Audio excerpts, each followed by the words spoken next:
Appraisal, project appraisal वाला area, और हमने एक्सटर्नल एनालिसिस की थ्योरी या उसका पूरा एक ओवरव्यू ले लिया था कि किस चीज के अंदर क्या इंक्लूडेड होता है, कहाँ पर किस थ्योरी को डिस्कस करने का क्या मकसद है। सही। आज हमें एक्सटर्नल एनालिसिस के सवालात से शुरू करना था और फिर इंटरनल की तरफ so on so fourth move करना था। इंटरनल का हैंडआउट मैं शेयर कर लूंगा, एक्सटर्नल जो है कल वाला हैंडआउट ही है, ये यहाँ पर प्रिंट होके आ गए हैं, तो मैं जस्ट डिस्ट्रीब्यूट इट।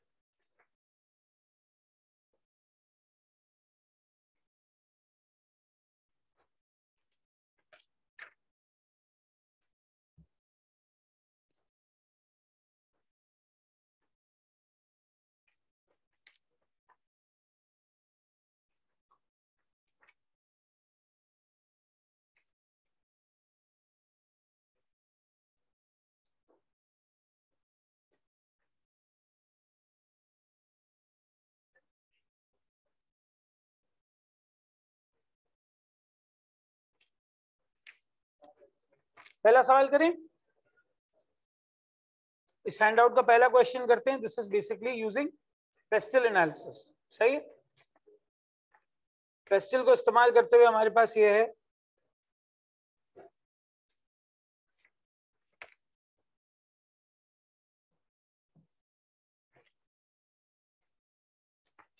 सब लोगों तक मिल गया पीछे तक हैंडआउट? ठीक है, कोई एक्स्ट्रा बचा है वो एक्स्ट्रा पढ़े हुए। चले जी, question number 1, question on pharmaceutical industry using PESTEL. Cure Limited, a leading pharmaceutical company, is considering starting its operations in Milan, one of the developing countries. It has conducted environmental scan and summarized the following information. The pharmaceutical industry in Milan is regulated through drug regulatory framework. हर जगह होता है, हमारे यहाँ भी है, drug regulatory authority of Pakistan, DRAP. इंशाल्लाह articles में जाओगे और किसी फार्मा कंपनी से अगर कभी पाला पड़ गया तो ड्रैप के बारे में पढ़ोगे काफी। The overall health environment is not conducive, despite of increasing rate of inflation and declining consumer disposable income. Demand for pharmaceutical products has been increasing considerably. Over 25% of population comprises of children and old age people who are more prone to health issues. Children में तो होना नहीं चाहिए by the way, लेकिन ये दोनों categories के अंदर हेल्थ इश्यूज हैं।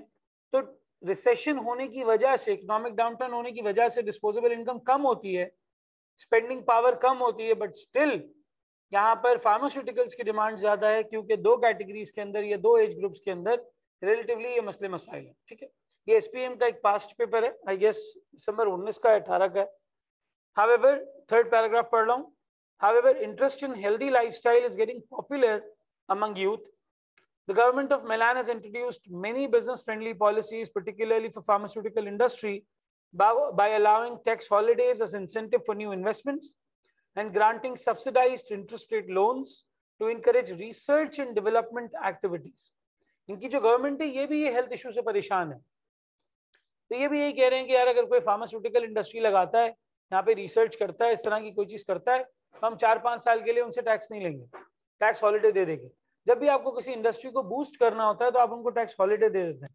टैक्स हॉलिडे कोई छोटी चीज नहीं है, प्रॉफिट का 30% माफ हो रहा है, प्रॉफिट का 30% माफ हो रहा है। यानी अगर 5 साल ये 30% माफ रहे तो आपको 1.5 गुना प्रॉफिट वैसे ही हो गया। 30% टू 5 करो कितना बनता है? 150%, 150%, तो 1.5 साल का प्रॉफिट आपका वैसे ही बच गया। ये जब री इन्वेस्ट होगा और 20, 22, 25, 24, 25% का IRR जनरेट करेगा, कंपाउंडिंग इफेक्ट में सोचो 10-20 साल के अंदर कितना बड़ा बेनिफिट है। ये कंपनी को बड़ा अट्रैक्ट करती है ये चीज। जब हमारे यहाँ बिजली के मसले खैर अभी भी रिजॉल्व तो नहीं हुए, लेकिन जब बहुत ज्यादा शदीद थे तो पावर प्रोड्यूसिंग कंपनीज को भी यही टैक्स हॉलिडे दिया जाता था, तो भाई आप यहाँ पे आओ, इंडस्ट्री लगाओ, इस तरह की। और बहुत सारी दुनिया में ये कल्चर है कि जिस इंडस्ट्री को बूस्ट करना होता है उसको टैक्स क्रेडिट्स दे दिए जाते हैं। अभी सबसे बड़े टैक्स क्रेडिट्स पाकिस्तान में किस इंडस्ट्री को दिए हुए हैं? इंफॉर्मेशन टेक्नोलॉजी को और समवॉट टेक्सटाइल के सेक्टर को, क्योंकि वो एक्सपोर्ट को लेके चल रहा होता है, सब्सिडाइज गैस, सब्सिडाइज ये, सब्सिडाइज वो। ठीक है, चलें। The trend of e-commerce is emerging in the country and more people are using mobile apps and social media for making online orders. The key players in pharma industry have been using social media to market their products and CSR activities such as use of renewable energy, conducting free public health awareness sessions, sponsoring treatment of needy patients, etcetera.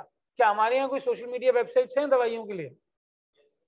कौन कौन सी website पूछ रहा हूँ? दवागो कहाँ है website पे?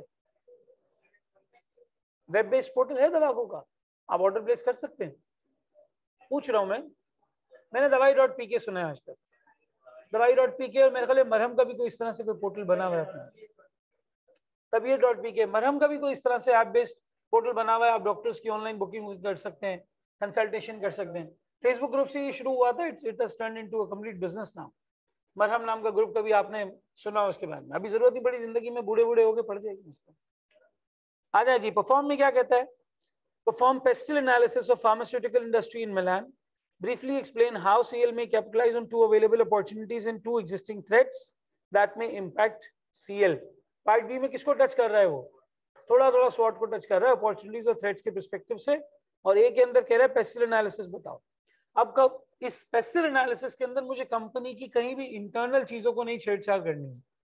Company इसी company वैसी नहीं, इन्वायरमेंट कैसा है जिसमें वो ऑपरेट कर रहा है, उस इन्वायरमेंट में कितने फैक्टर्स देखने हैं? 6 फैक्टर्स। पेस्टिल जिसकी इंफॉर्मेशन नहीं है, उसकी इंफॉर्मेशन नहीं है, ठीक है, हम उस पर ज्यादा बात नहीं कर सकते। जैसे फार्मास्यूटिकल इंडस्ट्री का जो रॉ मटेरियल है वो इस मुल्क में अवेलेबल है या नहीं, ये इन्होंने नहीं बताया हमें। सो इकोलॉजिकली और एनवायरमेंटली जो नेचुरल रिसोर्सेज हैं उस पर कोई कमेंट नहीं है, तो मैं अपने आंसर में अपनी तरफ से लिखूंगा नहीं। क्या इन्होंने पॉलिटिक्स के बारे में हिंट दी है? बिल्कुल सर। इकोनॉमिक के बारे में दी है? बिल्कुल। सोशल के बारे में दी है? टेक्नोलॉजिकल के बारे में दी है? जी बिल्कुल। लीगल के पर्सपेक्टिव से भी एक आध चीज बताई हुई है। शुरू हो जाओ, लिखना शुरू करो, लिखना। Everyone would write.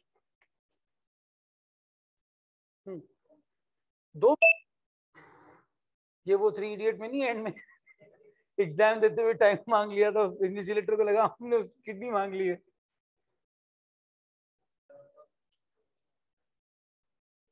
इस कमरे को एनालाइज करो। बिल्कुल सही जवाब दिया इसने। इस कमरे को एनालाइज करो, देखो ना, बताओ। हाँ बताओ, एनालाइज करके बताओ। What do you see? 2 board है, 3 बोर्ड है, 2.5 बोर्ड है, 2.5 बोर्ड कर। तो ये कौम यही कर करके मर जाएगी एकदम। इससे आगे कोई करने का शौक भी नहीं है, मोटिवेशन भी नहीं है। हाँ बताओ। 2 या 3 चिल्लर लगे हुए हैं। और ये कंप्लीटली अपना फैक्ट बेस कर रहा है, राय नहीं दे रहा। एक चीज अगर आप नोट करो, he is only stating the facts कि ये ऐसे है, ऐसे है, ऐसे है, इस तरह से, इस तरह से, इस तरह से। He is not recommending anything. अच्छा जी, अब ये कमरे का अगर ये साइज है तो यहाँ पर 25 कुर्सियां लगा के फ्रीलांसर्स को दे देना चाहिए। यहाँ पर एक क्लासरूम कंडक्ट की जा सकती है। ये आधा बोर्ड जो है वो अच्छा नहीं लग रहा, चिलर और होने चाहिए, मुझे गर्मी हो रही है। इसने रिकमेंडेशन नहीं दी, इसने क्रिटिसिज्म नहीं किया। He is only analyzing based on what facts। PESTEL analysis हो, कैपेबिलिटी एनालिसिस हो, बीसीजी मैट्रिक्स हो, जहां पे वो एनालाइज करने की बात कर रहा है, only study the facts, interpret them and draft them, that's it. मसला ये आता है कि हमें किसी किसी हेडिंग और किसी किसी एरिया के अंदर ये बात समझ में नहीं आ रही होती कि यहाँ पे लिखें क्या। अब थोड़ा थोड़ा आंसर्स लेने की कोशिश करते हैं। मुझे बताओ सोशल के पर्सपेक्टिव में क्या लिखा है लोगों ने, वो ये अपना आंसर शेयर करेगा।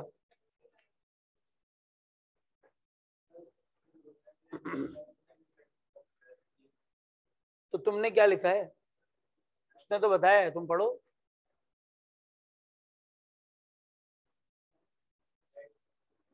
हाँ कैसे किए, पढ़ो ना, जो लिखा है वो पढ़ो। हाँ तो वो पढ़ो ना जो रजिस्टर में लिखा है। थोड़ा आहिस्ता आहिस्ता यार, समझ तो आए, दोबारा से।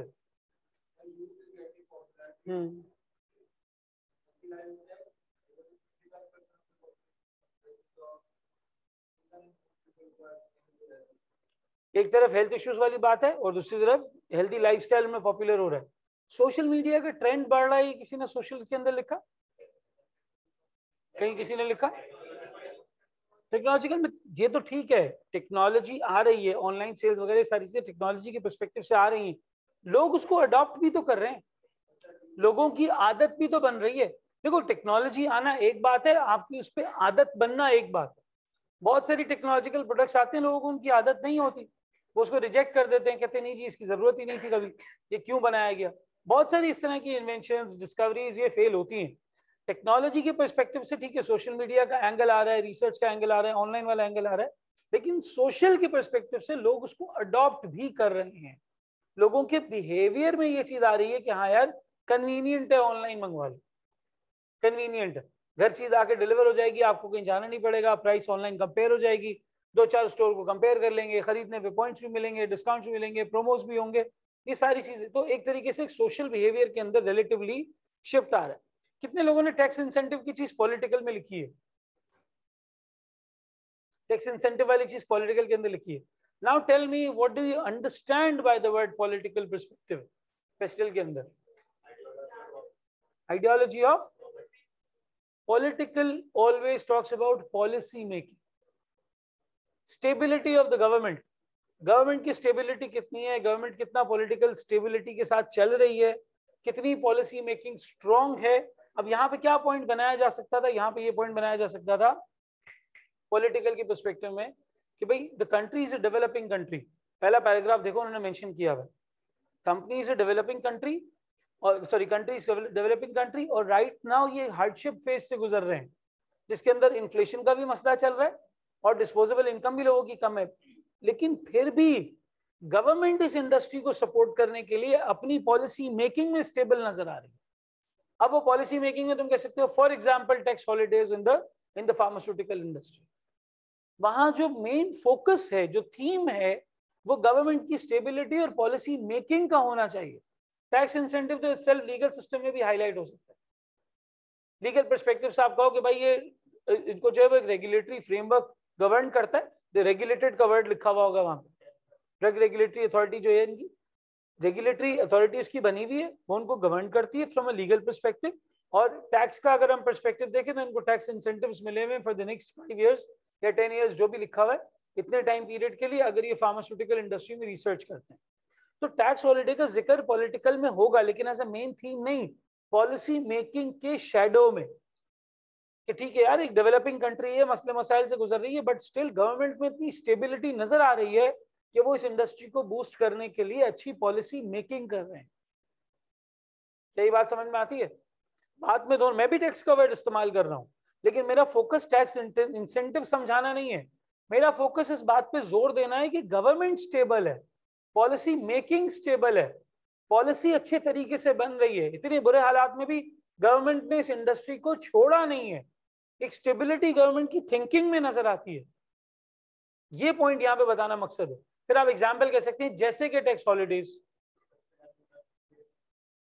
सब्सिडाइज इंटरेस्ट लोन्स, और इस इंडस्ट्री को इसलिए गवर्नमेंट फोकस करना चाह रही है क्योंकि यहाँ पर हेल्थ इश्यूज ज्यादा है, जो बच्चों का और बूढ़ों की कैटेगरी एज ग्रुप है, इनको हेल्थ इश्यूज ज्यादा है। Government is realising this fact, that is why they are providing incentives for pharmaceutical industry. समझ में आती है बात? That is why they are providing incentives for pharmaceutical industry. यानी कंट्री के ऊपर रिसेशन और ये सारे मसले आए हुए हैं, इन्फ्लेशन का, डिस्पोजेबल इनकम का मसला है, लेकिन उसके बाद भी the government is vigilant enough to make a good policy making for the pharmaceutical industry. समझ में आ रहा है एंगल? पॉलिटिकल के अंदर कभी भी आप लॉज एंड रेगुलेशंस को नहीं डालते, टैक्स और लीगल सिस्टम को नहीं डालते। हाँ, टैक्स की एग्जांपल वहां दे सकते हो, स्ट्रॉन्ग पॉलिसी मेकिंग की एग्जांपल क्या है? टैक्स हॉलीडेज दिए फार्मास्यूटिकल इंडस्ट्री को। पॉलिटिकल फ्रंट पे देखा जाता है पॉलिटिकल स्टेबिलिटी, देखा जाता है गवर्नमेंट की पॉलिसी मेकिंग, कितनी गवर्नमेंट हमें यहाँ पे स्ट्रॉन्ग नजर आ रही है, ये पॉइंट यहाँ पे बताना मकसद था। क्या ये बात समझ आती है? ठीक है, तो अगर मैं पेस्टल की बात करूं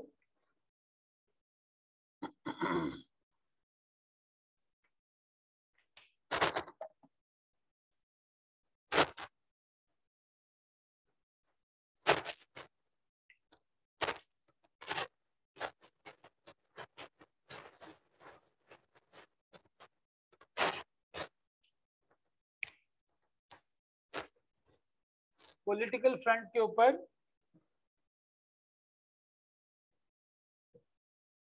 the country is a developing country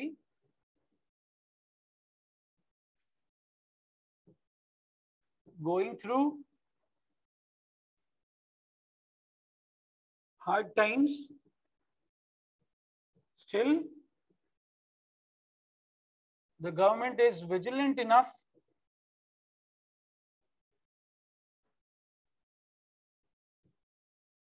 towards the health issues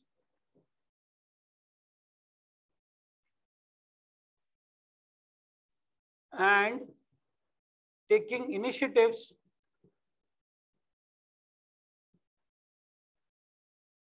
for the pharmaceutical industry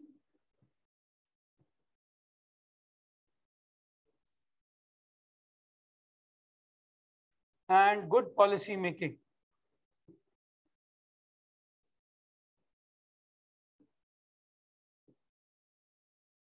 Reflects that there is political stability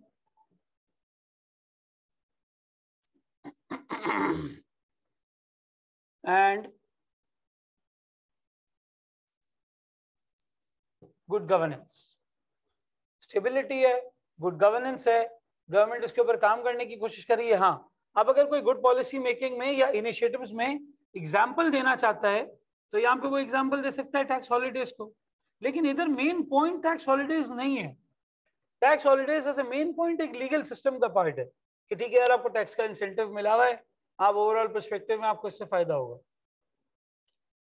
political front के ऊपर देखा जाता है गवर्नमेंट कितनी स्टेबल है, कितना समझ में आ रहा है इनको. अब पाकिस्तान का भी रिसेंटली पिछले 2-3 हफ्ते में सबसे बड़ा इशू क्या रहा? डॉलर 248 तक पहुंच गया था, रिजर्व्स लाने थे. ठीक है, गवर्नमेंट ने उसका इनिशिएटिव क्या लिया? इंपोर्ट बंद कर दी. यानी एक आदमी का हाजमा अगर खराब हो जाए तो उसको भूखा मार दो, यही सोल्यूशन हुआ ना. उसको दवाई देने के बजाय भूखा मार दो, ना कुछ खाएगा ना कोई सूरत हाल खराब होगी, भले मर जाए फिर भूखा रहते रहते. पोर्ट पे सामान पड़ा हुआ है, 3-3 हफ्ते हो गए, लोगों को डेमरेज लग रहा है, एलसी खुल नहीं रही, वहां से पोर्ट पे माल क्लियर नहीं हो रहा. या सिचुएशन इतनी बुरी हो चुकी है कि पहले पोर्ट के यार्ड्स में सामान था, अब मेन पोर्ट पे पड़ा हुआ है, और जो आ रहा है वो जहाज के अंदर अटका हुआ है, जहाज भी खाली नहीं हो रहा. शिपिंग लाइन कह रही है यार इन्होंने तो जहाज ही रोक लिया पूरा हमारा, ये कब जहाज छोड़ेंगे. शिपिंग लाइंस गुस्सा हुई हुई है कि यार अगर ये इस तरीके से करेंगे तो हम जहाज खाली लेके चले जाएंगे यहाँ से, हमें इनका सामान नहीं लेके जाना. तो रिजल्टिंगली क्या हिट होगा? एक्सपोर्ट. जो जहाज आता है वो भर के वापस भी तो जाता है ना, जो भर के जा रहा होता है वो यहाँ का सामान लेके जाता है. समझ में आ रही है बात? तो ये पॉलिटिकल स्टेबिलिटी और पॉलिटिकल इंस्टेबिलिटी है. एयरवाई का लाइसेंस कैंसिल हो गया, शहबाज गिल को उठा लिया. अभी इमरान खान भी खासे खतरे में इस सारे मसलों की वजह से चल रहा है. वो भी खैर डिप्लोमेसी से नहीं चलता, बहुत ही ज्यादा अपफ्रंट चलता है. लोग कल कह रहे थे लाहौर में बहुत बड़ा जलसा हो गया, बहुत लोग आ गए, हम भी दोस्त बैठे हुए थे, मुझे पिक्चर दिखाई, इतने सारे लोग हैं. मैंने बोला यार कल छुट्टी है, 13 अगस्त की रात है, लोगों को वैसे भी इंस्टाग्राम स्नैपचैट इनके लिए चीजें चाहिए होती हैं, चले गए जलसे में. इमरान खान पीर की सुबह 9 बजे रखे ना कभी जलसा, मैं देखता हूँ कितने लोग जाते हैं. ऐसा छुट्टी वाला दिन चुनता है जो घूमने फिरने वाला दिन होता है, उससे एक रात पहले ही जलसा रख देता है. पूरी यूथ पहुंच जाती है, हाँ ठीक है यार थोड़ा स्टोरी डालेंगे, व्हाट्सएप स्टेटस डालेंगे, वहां से निकलेंगे तो मैकडोनल्ड्स होगा, फिर उसके बाद जो है वो एक आध कोई संडे वनडे या कोई और आइसक्रीम कोई और चीज, कोई तफरी लगी हुई है, कोई मसला नहीं. ये रखे ना यार, मतलब बुध का दिन हो, दोपहर के 3 बजे किसी मैदान के अंदर, कितने लोग पहुंचते हैं? नहीं पहुंचेंगे. और अगर बारिश हो जाती ना कल वहां खैर बहरहाल, तो पॉलिटिकल फ्रंट के अंदर बताना ये चीज मकसद होती है. फिर आ जाओ दूसरा पर्सपेक्टिव क्या है.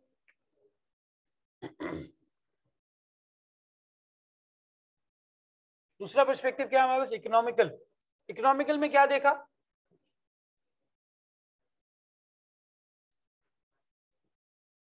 क्या क्या चीजें सर? डिस्पोजेबल इनकम रिड्यूस हुई हुई है,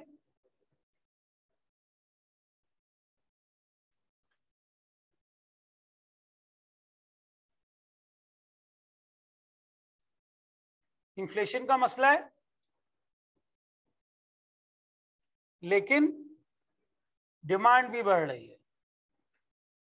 demand for pharma products is increasing. अब देखो मैंने 3 बुलेट्स लिखे हैं, लेकिन ये 2 पॉइंट में बताया जा सकता है. एक पॉइंट तुम्हारे डिस्पोजेबल इनकम और इन्फ्लेशन वाले, ये रिलेटेड है. इन्फ्लेशन होती है तो डिस्पोजेबल इनकम कम होती है, ये तो अलग अलग बातें नहीं है.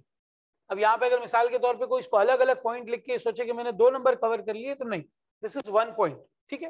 और फिर उसके बाद हमारा दूसरा आएगा, demand for pharmaceutical industry is products is increasing basically. यही लिखा था लोगों ने, किसी को इस पॉइंट में कोई कंफ्यूजन? एनीवन? लिखा भी था, मुंडी हिला रहा है। हाँ तो मैं बोल रहा हूँ, हाँ डेवलपिंग कंट्री कर सकते बिल्कुल।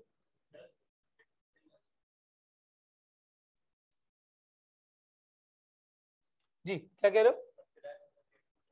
सब्सिडाइज इंटरेस्ट रेट पे लोन मिल रहा है, वो तुम टैक्स के साथ भी मेंशन कर सकते हो कि कोई ये समझता नहीं है सब्सिडाइज इंटरेस्ट रेट के ऊपर कंपनी को लोन मिल जाएगा, तो उसके लिए आगे जाके प्रॉफिटेबिलिटी पर्सपेक्टिव से अच्छा होगा। और यहाँ पे भी मेंशन कर सकते हो, उससे वो डिमांड है इसीलिए R&D कर रहे हैं ना, कि एक प्रोडक्ट बनाएंगे तो बेच देंगे। जब तुमने डिमांड वाला पॉइंट लिखा तो उसके अंदर वो बात कवर हो सकती है, हाँ कवर हो सकती है, ठीक है। कौन सा वाला?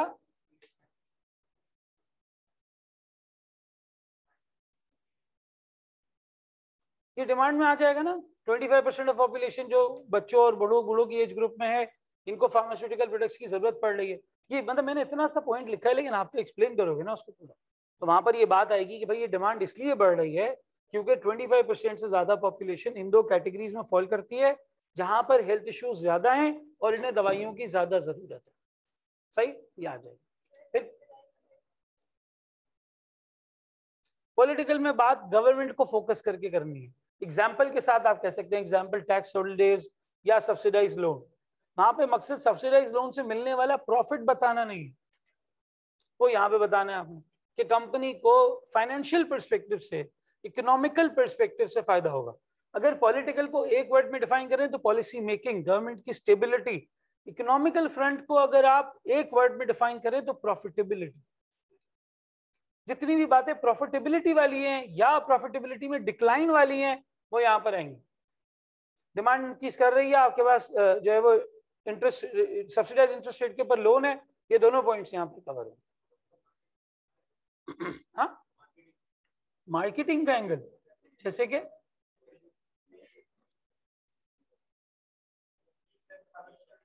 हाँ,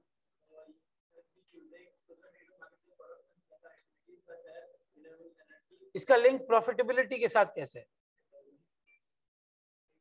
सोशल में नहीं आना चाहिए, सोशल या टेक्नोलॉजिकल में नहीं आना चाहिए, सोशल में आ सकते हैं। और कोई चीज यहाँ पर, किसी को कोई कंफ्यूजन इधर? एनीवन? नहीं?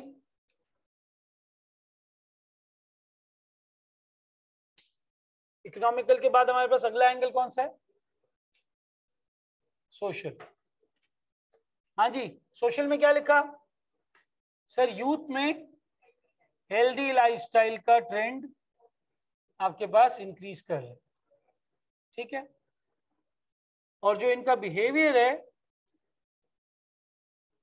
Behaviour of buying getting incline towards online.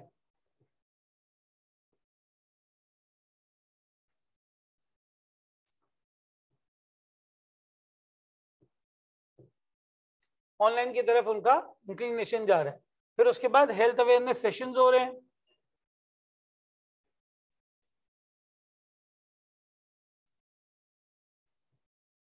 और सोशल मीडिया एंगेजमेंट्स हो रही है।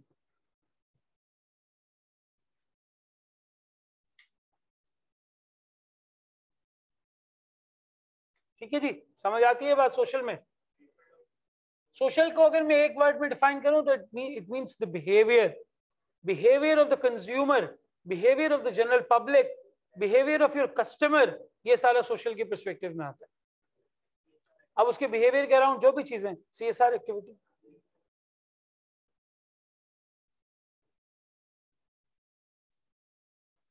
और अगला पर्सपेक्टिव कौन सा है?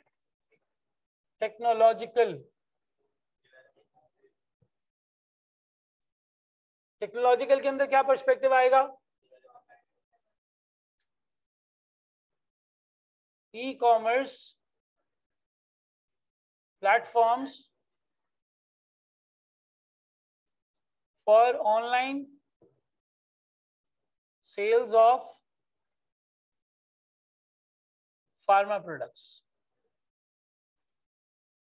इसकी तरफ जो इंक्लिनेशन है वो बढ़ता जा रहा है। यानी लोग टेक्नोलॉजी में पैसा इन्वेस्ट कर रहे हैं। किस टेक्नोलॉजी में? कि फार्मास्यूटिकल प्रोडक्ट्स को ऑनलाइन सेल किया जा सके, इस टेक्नोलॉजी में पैसा इन्वेस्ट किया जा रहा है। बाय टेक्नोलॉजी मेरा मतलब है ऐप के अंदर, वेब बेस्ड पोर्टल के अंदर, इस पूरी चीज के अंदर इन्वेस्ट किया जा रहा है। इस वक्त पाकिस्तान में बहुत ज्यादा इस चीज के ऊपर फोकस हो रहा है कि यार ये जो अलग अलग साइलोज में ऑनलाइन स्टोर बनता है ना, ये इतना कामयाब नहीं चल पाता।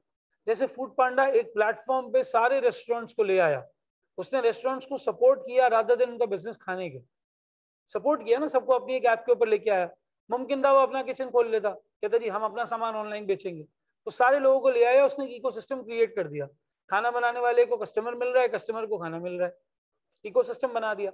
अब यही चीज पाकिस्तान में एक राइजिंग ट्रेंड आ रहा है कि यार जैसे अली बाबा या अली एक्सप्रेस इस तरह के प्लेटफॉर्म्स होते हैं कि सब कुछ मिल जाता है, अमेजोन है प्लेटफॉर्म होता है सब कुछ मिल जाता है, पाकिस्तान का ऐसा एक स्पेसिफिक प्लेटफॉर्म होना चाहिए।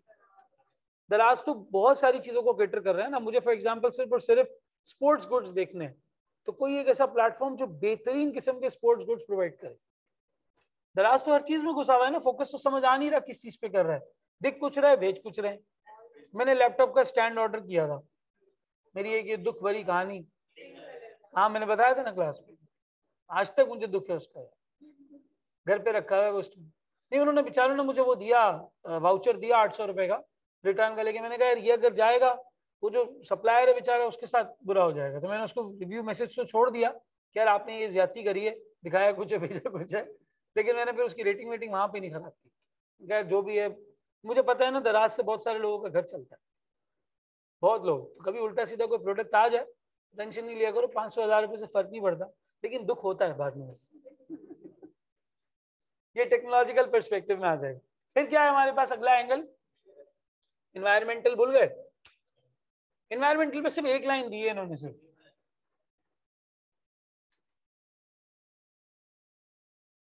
कौन वो कीवर्ड ढूंढेगा?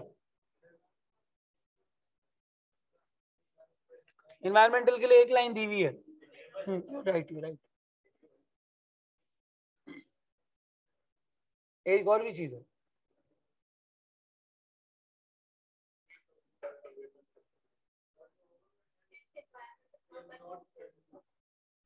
हाँ, overall health environment is not conducive. यानी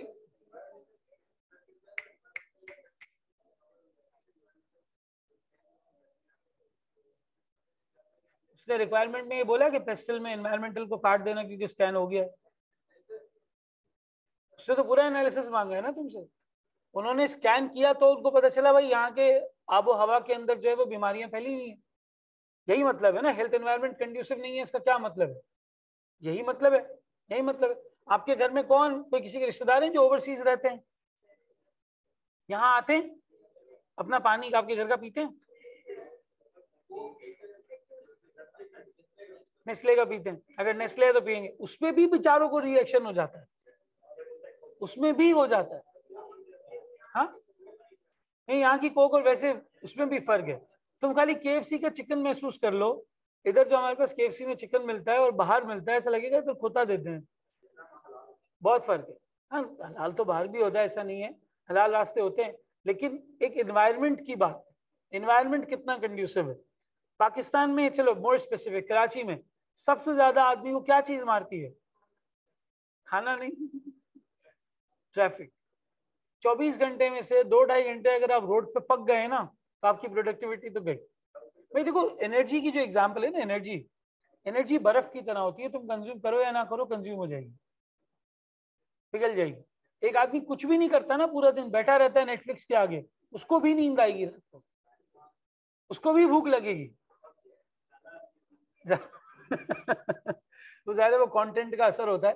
लेकिन कुछ भी ना करो, गार्डन में छोड़ दो तुम्हें, खुले बाग में ना, नहीं मतलब कुत्ते वुत्ते नहीं होंगे आसपास, खुले बाग में वैसे ही छोड़ दें अगर, तो भी तुम्हें थकन लगेगी, कुछ ना करके भी एनर्जी इस तरीके से कंज्यूम हो रही होती है। इन्वायरमेंट का आपकी एनर्जी के ऊपर और आपकी प्रोडक्टिविटी के ऊपर बहुत इफेक्ट होता है, बहुत ज्यादा इफेक्ट होता है।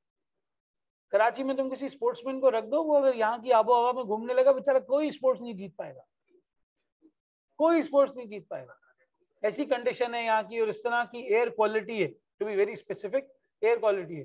कोविड के टाइम पे आप देखते हैं एयर क्वालिटी कितनी इंप्रूव हो चुकी थी, बहुत इंप्रूव हो चुकी।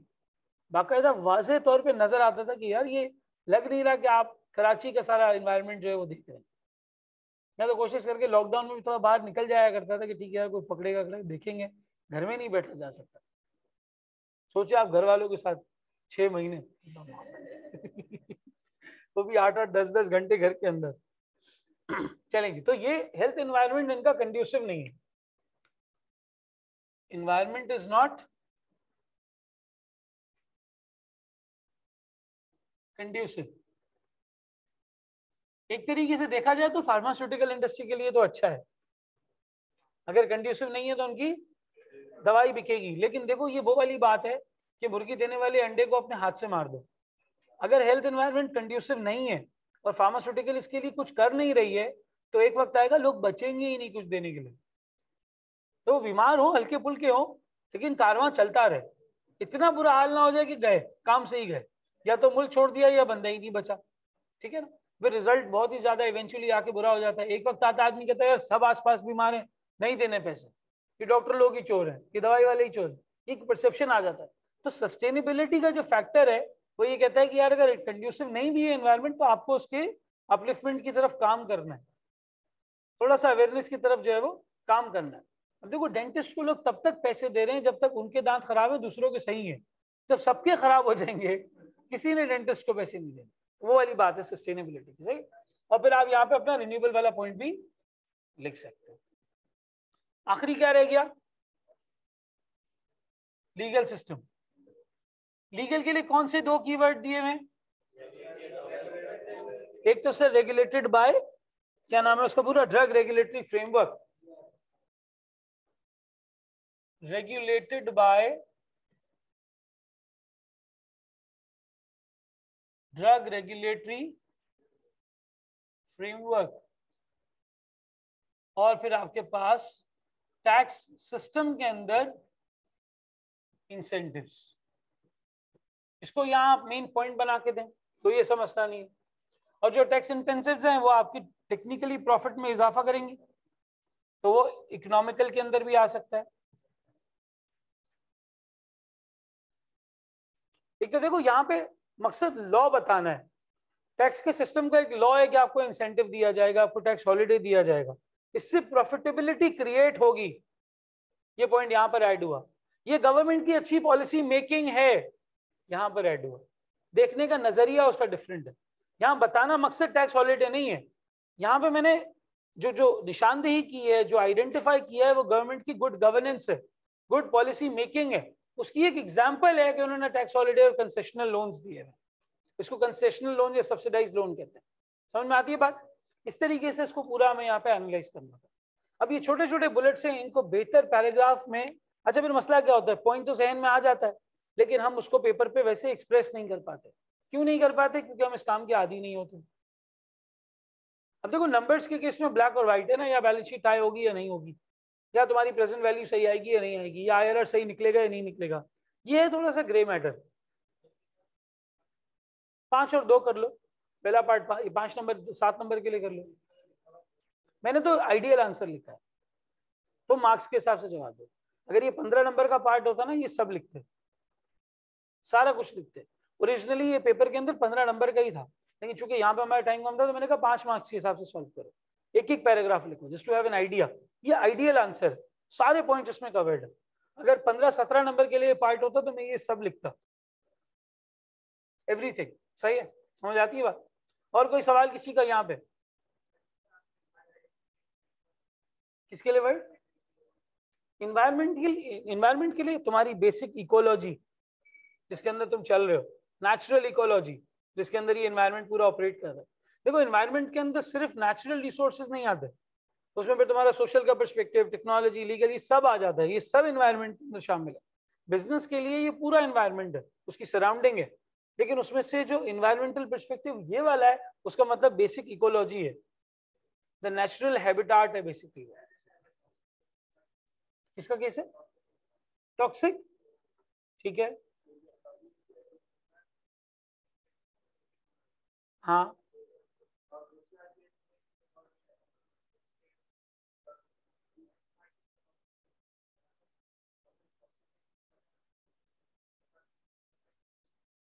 दूसरे डिपार्टमेंट्स को क्या फायदा होगा?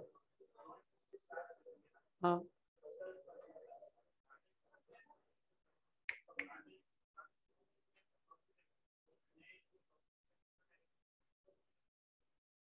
फार्मास्यूटिकल के लिए ना वो इकोनॉमिकल में आ सकता है, ये लिखा है ना हमने, डिमांड ज्यादा है। लीगल में क्यों जाएगा?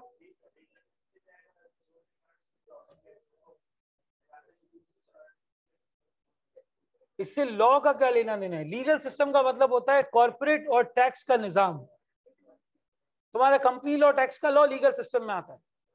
This is legal system. Laws and regulations, Pakistan penal code है, सिविल लॉ है, ये सारा इसके अंदर शामिल है। नेगोशिएबल इंस्ट्रूमेंट एक्ट पढ़ा है तुमने, कॉन्ट्रैक्ट एक्ट पढ़ा है, फिर वो तुम्हारा सेल्स ऑफ गुड्स एक्ट पढ़ा है, ये सारी चीजें सब इसके अंदर शामिल होती हैं। अगर वो प्राइसेस को इंक्रीज करती है और वो रेगुलेटरी फ्रेमवर्क, जो ड्रग रेगुलेटरी फ्रेमवर्क है उसके खिलाफ है, तो फिर ये लीगल का पार्ट है।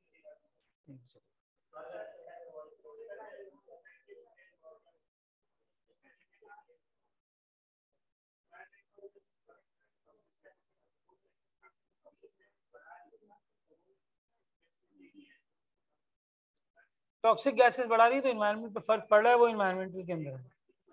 हाँ, जैसे ये टैक्स इंसेंटिव का पॉइंट घूम रहा है ना सब में, बारी बारी।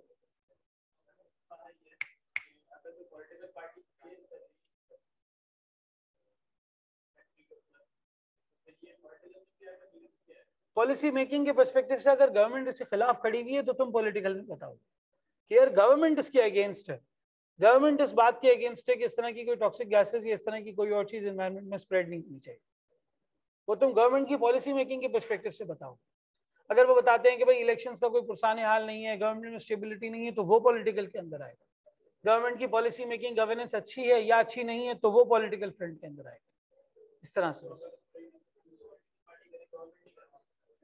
वो भी आएगा। पॉलिटिकल एनवायरनमेंट में तो सारी पॉलिसी मेकिंग आ जाती है ना, चाहे वो ऑपोजिशन हो या मेन गवर्नमेंट हो।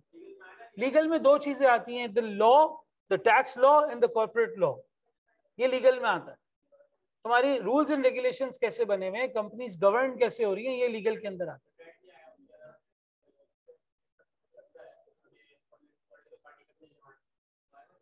पॉलिटिकल पार्टी करे या कोई आम आदमी करे, बात लीगल केस की है तो लीगल में कवर होगी। पॉलिटिकल गवर्नमेंट है कैसी पॉलिसी मेकिंग के एतबार से, वो पॉलिटिकल में कवर होगा। जी,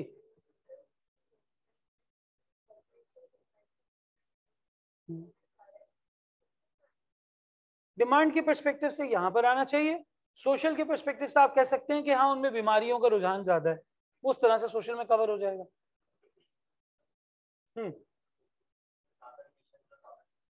हाँ, कार्बन फुटप्रिंट, एक मिनट, कार्बन फुटप्रिंटिंग है, कार्बन एमिशंस होती हैं, वो यहाँ का पॉइंट है। उसको लेकर कोई लॉ बना हुआ है, वो यहाँ का पॉइंट है लीगल का। अगर लॉ नहीं बना हुआ तो लीगल में नहीं आएगा। जी, पॉलिटिकल में देखा जाएगा कि गवर्नमेंट उसको लेकर कितनी विजिलेंट है। पॉलिटिकल में तुम गवर्नमेंट को डिस्कस करो, वो अच्छा काम कर रही है, बुरा काम कर रही है, क्या काम कर रही है। हाँ, रेगुलेटरी लीगल सिस्टम का पार्ट है। गवर्नमेंट ने बॉडी बनाई हुई है, मतलब अच्छी पॉलिसी मेकिंग है, अच्छी गवर्नेंस है, वो पॉलिटिकल का पार्ट है। पॉलिटिकल में तुम ये देखते हो कि गवर्नमेंट है कैसी, गवर्नमेंट का निजाम कैसा है, किस तरीके की इस तरह से पूरी सूरत हाल है।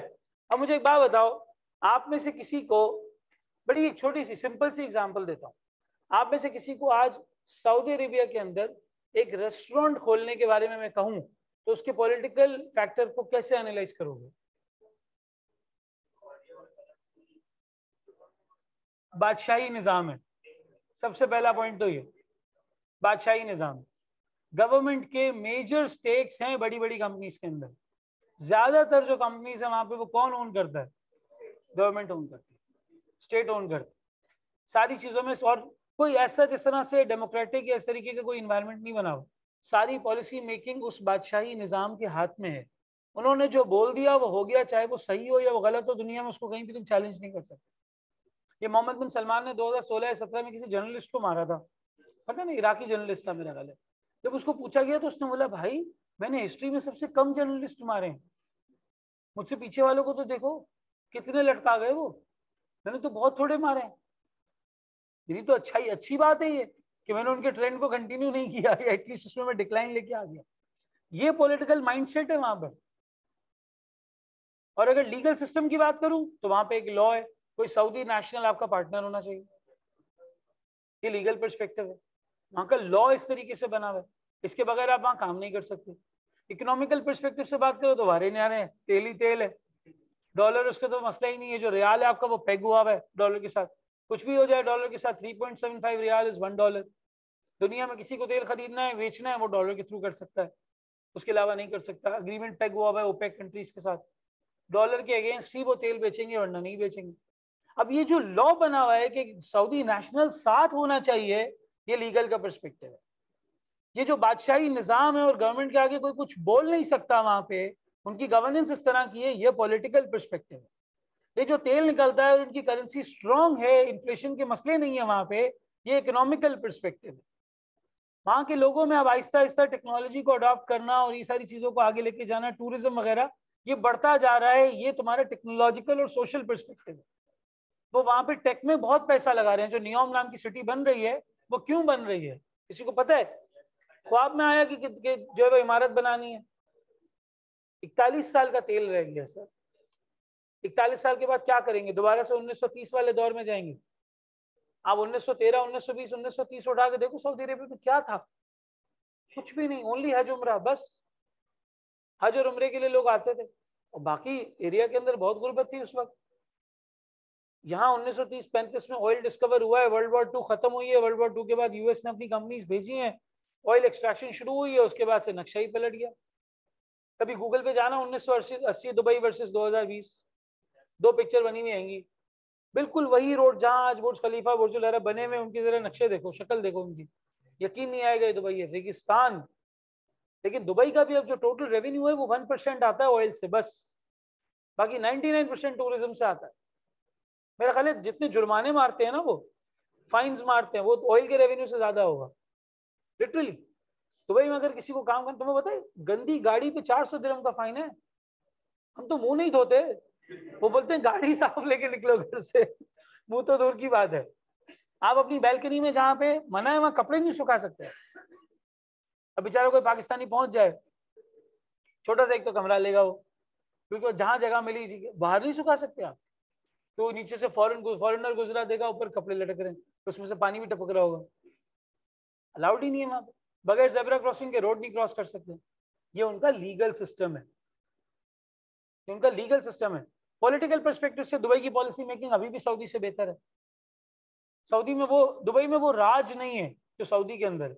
वहां फिर भी बात सुनी जा सकती है कि पॉलिसी बनी हुई है, कुछ चीजों को लेकर गवर्नमेंट ने इस तरह से किया हुआ है। सऊदी के अंदर तो कोई हिसाब किताब ही नहीं है, जो शेख का मूड हुआ वही वही काम करना है। क्या बात समझ आती है? इस तरह से बाइफिकेट करना है।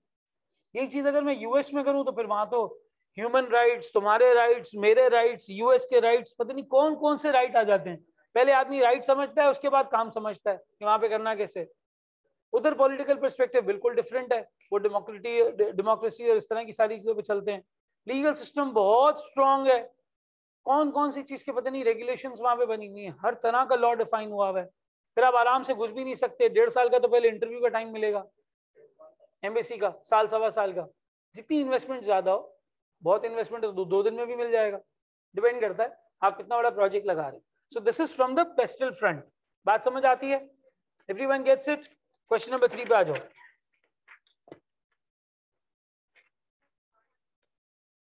इसका पार्ट बी, सॉरी सर। हाँ जी, क्या थ्रेट्स और अपॉर्चुनिटीज पता चली यहाँ पे?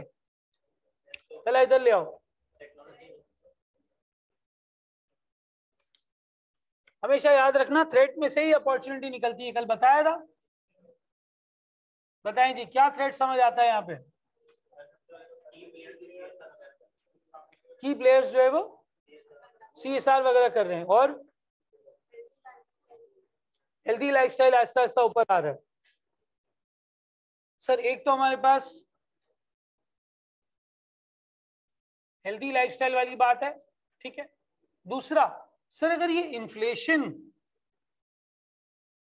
और तुम्हारी ये less disposable income, less spending power, ये अगर बहुत ज्यादा बढ़ गई ना, बहुत ज्यादा, एक वक्त आएगा लोग दवाई भी नहीं ले सकेंगे, एक वक्त आएगा वो प्रोडक्ट भी अफोर्ड नहीं किया जा सकेगा। मैं बहुत सारे ऐसे गरीबों को जानता हूँ जो डायलिसिस अवॉइड कर देते हैं क्योंकि पैसा नहीं होता, रिस्क ले लेते हैं अपनी जान पे, ठीक है यार देखा जाएगा एक किडनी पे जी लेंगे, डायलिसिस अवॉइड कर देते हैं। क्यों? क्योंकि यार बहुत महंगा है, ट्रीटमेंट महंगा है, सारा कुछ इन्फ्लेशन के पर्सपेक्टिव से जुड़ा हुआ है। तो ठीक है फार्मास्यूटिकल प्रोडक्ट्स आदमी खरीदता है अगर वो महंगे भी हो जाए, लेकिन एक हद है उसकी, उससे निकल जाए तो लोग फार्मास्यूटिकल प्रोडक्ट भी नहीं खरीदते, कहते नहीं यार कोई मसला नहीं। और हमारे यहाँ तो एवरग्रीन एक दवाई है, कुछ भी हो जाए वही पीनी है, पैनाडॉल। क्या आ गया? क्या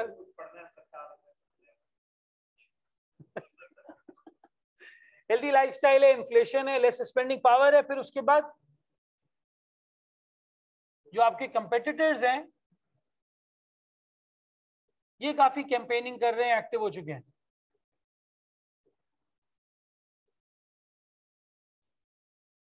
और फिर उसके बाद अगर अगर कंपनी वक्त पे ऑनलाइन पे नहीं आती तो इनकी ये जो फिजिकल सेल्स चैनल्स हैं ये हर्ट हो सकते हैं, ठीक है। With the rise of online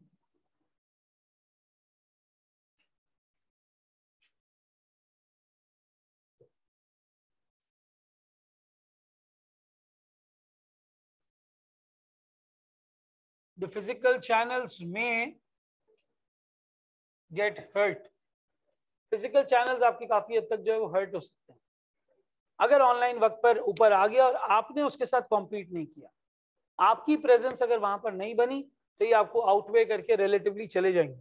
जब ये नए नए स्टोर्स बने थे ना बड़े बड़े इम्तियाज नाहिद, तो दुकानदार कहते थे इतने बड़े स्टोर में कौन आएगा भाई, कौन इतना सारा सामान एक साथ खरीदता है। यहाँ तो लोग अगर छटांग चीज चाहिए होती है तो एक पाव नहीं लेते, छटांग ही लेते हैं, कौन लेगा। वक्त पे अपने आप को अपग्रेड नहीं किया, वरना ये 4 दुकान वाले मिल जाते ना आपस में, ये एक साइजेबल मार्ट खोल सकते थे। और किसी भी मोहल्ले के अंदर आपको 4 तो करियाने की दुकानें मिल ही जाएंगी, 4 तो होती ही होती हैं, मिनिमम होती हैं।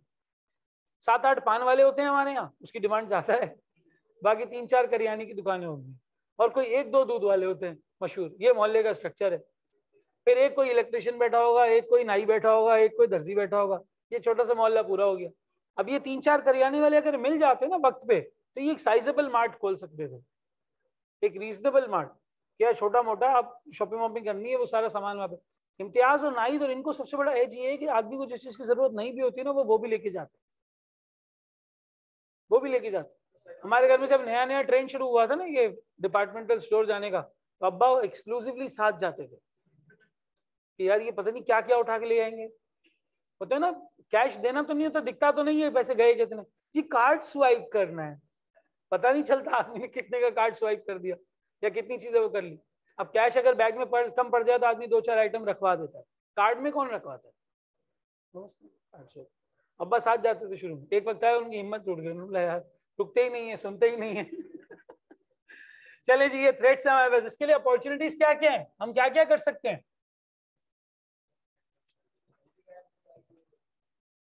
सर अगर हेल्दी लाइफस्टाइल है तो हम हर्बल और नेचुरल प्रोडक्ट्स लेके आ सकते हैं, बिल्कुल सर लेके आ सकते हैं, और ऑनलाइन के प्लेटफॉर्म्स को अडॉप्ट कर सकते हैं।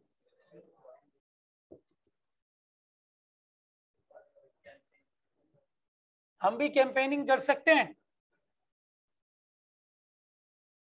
बिल्कुल सर कर सकते हैं, रिन्यूएबल एनर्जी रिसोर्सेज पर आ सकते हैं।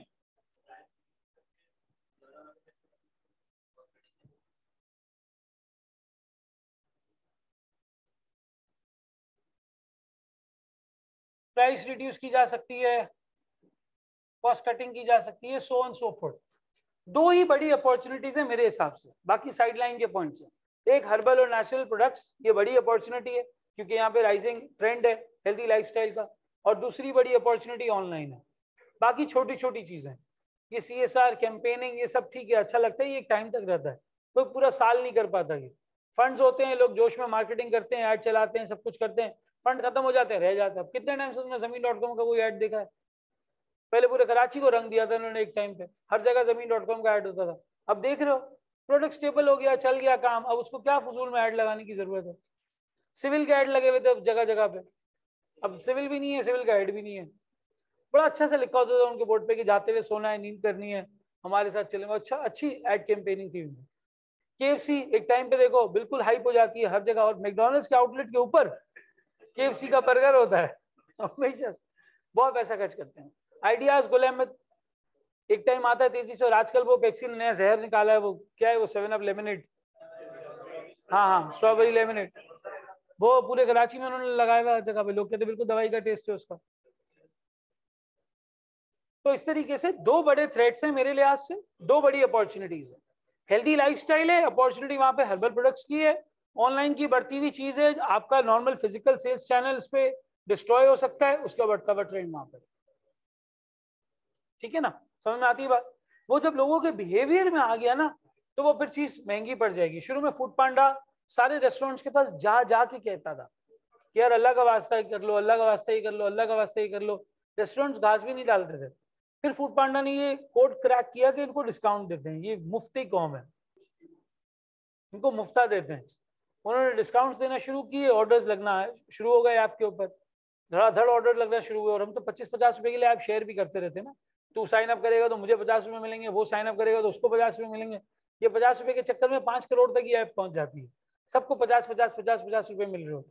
सादा पे भी इसी तरीके से पेनिट्रेट कर गया, एक दूसरे को रेफर करेंगे तो उस पर आपको कैशबैक मिलेगा, समथिंग लाइक दैट, इस तरह की चीजें।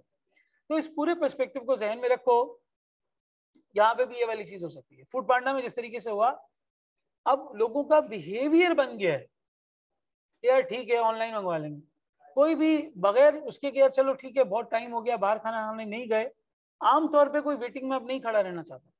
क्या 1.5-1.5 घंटे की, 1-1 घंटे की वेटिंग हो। मुझे याद है मैं बचपन में कभी रेस्टोरेंट से कोई खाना चाहिए था तो लेने जाता था, लाइन में खड़ा रहता था, टोकन लेके अब ब्रोस्ट बनेगा फला चीज। सबसे लंबी लाइन जावेद निहारी की होती थी उस वक्त, सबसे लंबी, जो बहुत पुराना बना हुआ है ना। मैं फेडरल बी एरिया में 2001 में शिफ्ट हुआ था, तो जब भी निहारी का दिल हो घर वाले बोले जावेद निहारी, जावेद निहारी पे इतनी लंबी लाइन। अब आसानी हो गई है, अब ऐप पे हर चीज मंगवा सकते हैं। तो ये बिहेवियरल शिफ्ट है तुम लोगों में, कल को ये फार्मा में भी हो सकता है। तो दो ही बड़े थ्रेट है इनको, एक राइजिंग ट्रेंड ऑफ ऑनलाइन, ये एक बड़ा ट्रेंड है, थ्रेट है यहाँ पर, और एक इनका हेल्दी लाइफस्टाइल। बाकी सब कंट्रोल में आ जाएगा, बाकी कोई मसला नहीं है। हेल्दी लाइफस्टाइल के लिए बड़ी अपॉर्चुनिटी है कि इनको हर्बल प्रोडक्ट्स दो, और दूसरा यहाँ पर ऑनलाइन के टेक में इन्वेस्ट करो, अपनी ऐप लेकर आओ या अपना कोई ऐसा स्टोर लेके आओ, अपनी कोई टेक्नोलॉजी लेके आओ। क्या कॉस्ट कटिंग, दो बड़े हैं यहाँ पर। अच्छा, जब कभी भी रिक्वायरमेंट में वो नंबर दे देना कि 2 बताएं या 3 बताएं, तो बेस्ट 2 या बेस्ट 3 पिक करो, जिसमें तुम्हें सबसे ज्यादा कन्विक्शन है, कन्विक्शन मतलब बिलीफ है, सबसे ज्यादा तुम्हें लगता है कि यार ये पॉइंट सही होगा, या मोस्ट ऑब्वियस है, जिसके बारे में उसने बात की है, खुद से बात की है, वो 12 पॉइंट मेंशन करने की कोशिश करें। ठीक है जी।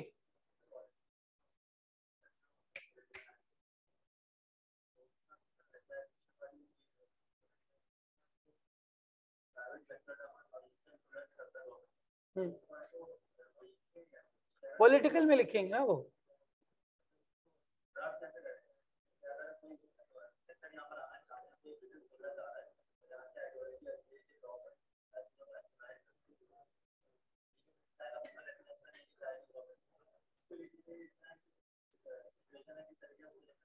भाई आप ये लिखोगे, the government is more inclined towards nationalising business and it can sort of get the equity transferred to the government in the longer run. जो तुम्हारे बिजनेस की इक्विटी या शेयर होल्डिंग है वो गवर्नमेंट के पास चली जाएगी, नेशनलाइज हो जाएगा। तुमने फैक्ट स्टेट कर दिया बस। बिजनेस के लिए इतनी फेवरेबल बात नहीं होती, कैपिटलिस्ट के लिए खासतौर। चलें जी, क्वेश्चन नंबर 3 पे आ जाए। ये एक क्वेश्चन करते हैं, फिर लास्ट टाइम वाला बीसीजी मैट्रिक्स का सवाल जो तुम लोग कल रिक्वेस्ट कर रहे थे वो करते हैं, ठीक है। उसके बाद में ब्रेक दे दूंगा। तुम ब्रेक का ही पूछ रहे थे ना। 3 मार्केट सेगमेंटेशन के बारे में कल जिक्र किया था, स्ट्रेटेजिक गैप, स्ट्रेटेजिक स्पेस, इसके बारे में जिक्र किया था। क्या होता है स्ट्रेटेजिक गैप? Yes sir.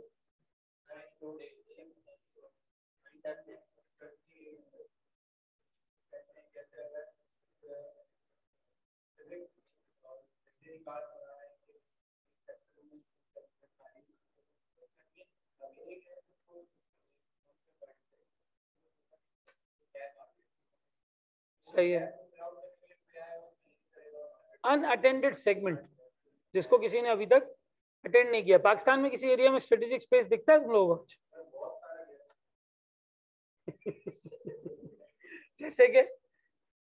जैसे कि मैं तुम्हारे और क्वालिफिकेशन के बीच में नहीं पूछ रहा, तो मुझे पता है बहुत गैप है अभी। क्या गैप है? एग्जाम्पल? सब कुछ तो है। जरदारी से का पाकिस्तान डूब रहा है, आपकी नजर से डूब रहा है, मेरी नजर से नहीं डूब रहा, मेरी नजर से बहुत अच्छा है। क्या गैप दिखता है पाकिस्तान में? कोई ऐसा अनअटेंडेड सेगमेंट है इसको किसी ने कवर नहीं किया? इतना गैप कह रहे थे, एक एग्जाम्पल नहीं है मियाँ। हाँ जी, क्या नहीं है? यूथ लीडर, मैं तो बिजनेस के पर्सपेक्टिव से बात कर रहा हूँ। कोई प्रोडक्ट जो किसी ने नहीं बनाया हो, पेपर में तुम यूथ लीडर लिखोगे? वो कौन सा सेगमेंट है जिसको किसी कॉर्पोरेट सेक्टर ने टारगेट नहीं किया?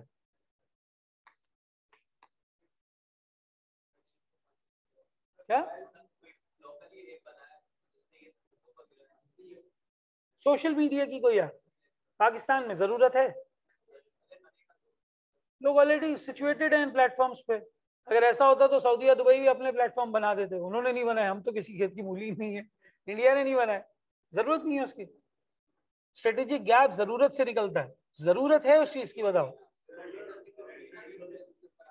पाकिस्तानी ऐप पे भी नहीं होगा इंशाल्लाह। मीजान की ऐप देखो, तुम्हारा डेटा सिक्योर लगता है तुम्हें उस पर? एकेडी सिक्योरिटीज का डेटा लीक हो गया है, हैकर्स उनको वो कर रहे हैं, ब्लैकमेल कर रहे हैं। इतने लोगों की इन्वेस्टमेंट्स और शेयर्स का डेटा उसके अंदर है। आप सोचें, हलीमा के शेयर सकीना के अकाउंट में निकलेंगे, एक अमीर हो गया, गरीब हो गया। और कोई गैप?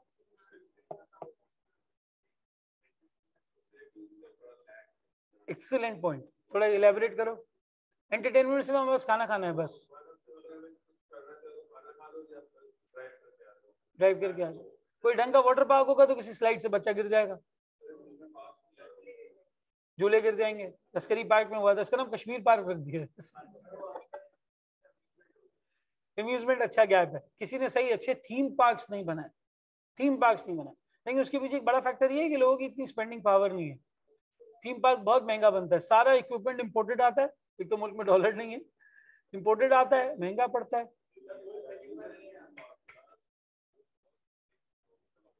अच्छा ऑप्शन था, लेकिन इलीगल लैंड पे मेरा ख्याल है बना हुआ है ना।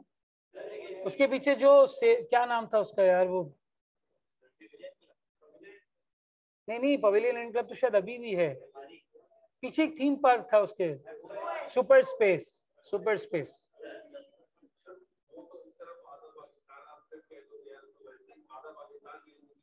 हाँ वो तो दरिया वाले ने, दरिया टाउन ने बनाया। ये गैप विकेटर हो गया। ये मैं स्पेंडिंग पावर की तो बात कर रहा था अभी। हाँ जी, क्या? ऑयल, ऑयल होता है एक्सट्रैक्ट भाई, पीपीएल करता है भाई, यूईपी करता है, यूनाइटेड एनर्जी पाकिस्तान। 1 किलो तुम्हारे घर भी बेच देंगे भाई। कम है ये तेल यहाँ पर, 10-1% है, 90 बाहर से लाना पड़ता है। जमीन में तेल ही नहीं है तो क्या तुम्हें दफन करे फिर तेल निकालें? कोई और स्ट्रेटेजिक गैप किसी के जहन में, अंडरस्टैंडिंग पता चलना किसको कहते हैं। इंश्योरेंस की कंपनीज हैं, तकाफुल की भी हैं।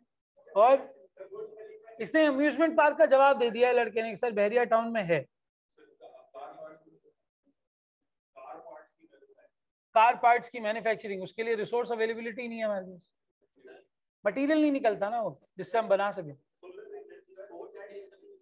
हाँ, स्पोर्ट्स सिटीज, स्पोर्ट इंजरीज का कोई डॉक्टर नहीं है। ये अच्छा पॉइंट है, गुड पॉइंट। सोलर एनर्जी के कोई प्लांट इस तरह की कोई और चीज नहीं है। और कोई पब्लिक ट्रांसपोर्ट के अच्छे ऑप्शंस नहीं है, मेट्रो शेट्रो इस तरह की चीज नहीं है। कराची में लाहौर इस्लामाबाद में है। और एक जो मुझे पूरे पाकिस्तान की डायर नीड लगती है ना, जो मुझे लगता है कि एक स्ट्रेटेजिक गैप है, कोई केटर कर सकता है। पाकिस्तान के जितने टूरिस्ट प्लेसेस हैं नॉर्दर्न एरियाज में, starting from Islamabad all the way up to तुम्हारा चाइना बॉर्डर, वहां तक तुम चले जाओ, वहां के होटल्स, वहां की लोकेलिटीज, जो लोकल लोग हैं वो चलते हैं लैंग्वेज पे। उन्हें अगर अपना शहराई करना है तो उनकी जबान में उनसे बात कर लो, खत्म। आपसे पैसे वैसे कुछ चार्ज नहीं करते। अगर कोई आ जाए शहर वेर से और उनकी जबान में उनसे बात कर लेना, they get affiliated with them. हमारे पास कोई ऐसी लोकल ऐप नहीं है जिसके ऊपर हर होटल, हर टूरिस्ट डेस्टिनेशन लिस्ट हुआ हुआ और हम बुकिंग कर सकें। हम किसके मजबूर होते हैं? ट्रैवल एजेंट्स के। ट्रैवल एजेंट वाला फोन करेगा, अच्छा उसमें सीन ये होता है, ट्रैवल एजेंट वाला एक और ट्रैवल एजेंसी को फोन करता है, वो ट्रैवल एजेंसी होटल को, होटल ने 10,000 किराया बोला, पहले वाले ने 5,000 कट रखा, दूसरे वाले ने 5,000 कट रखा, फिर बीच में अगर आपका दोस्त है तो 2,000 उसने रखा, 17,000 हो गया चार्ज, या 20-22,000 से हो गया चार्ज, डबल हो जाती है वो चीज। यही चीज अगर कोई booking.com या एयरबीएनबी जैसी किसी चीज पर हो तो हम उसकी बुकिंग कर सकते हैं। This is a strategic space या गैप जिसको कोई टारगेट नहीं कर रहा। अगर ये समझ में आता है अब सवाल शुरू करते हैं, आ जाओ।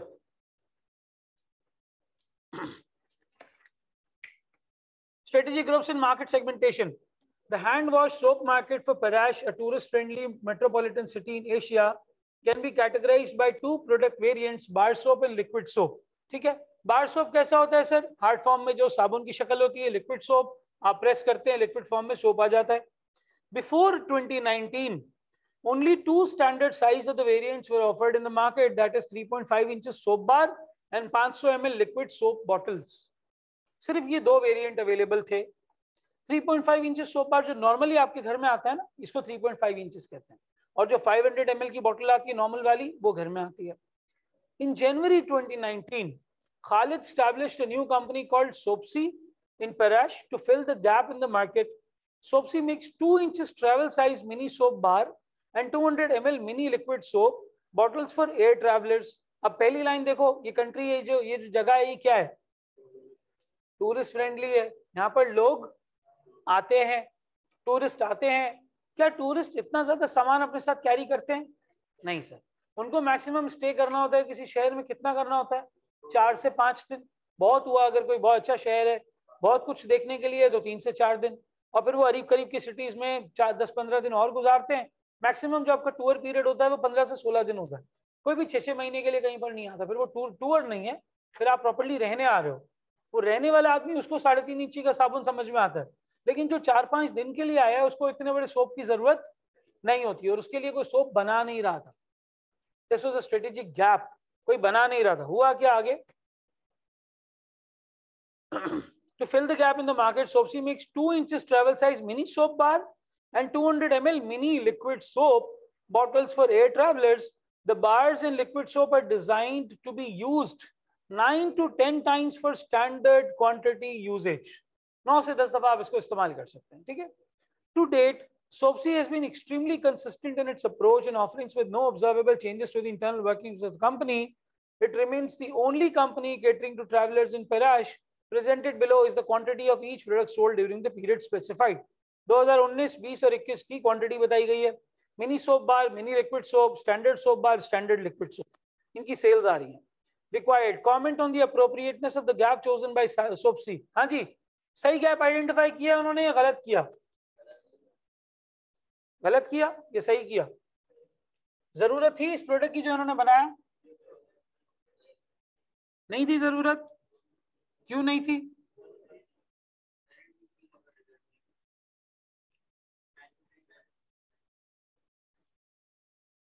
रिजल्ट क्यों नहीं आया? सोचो,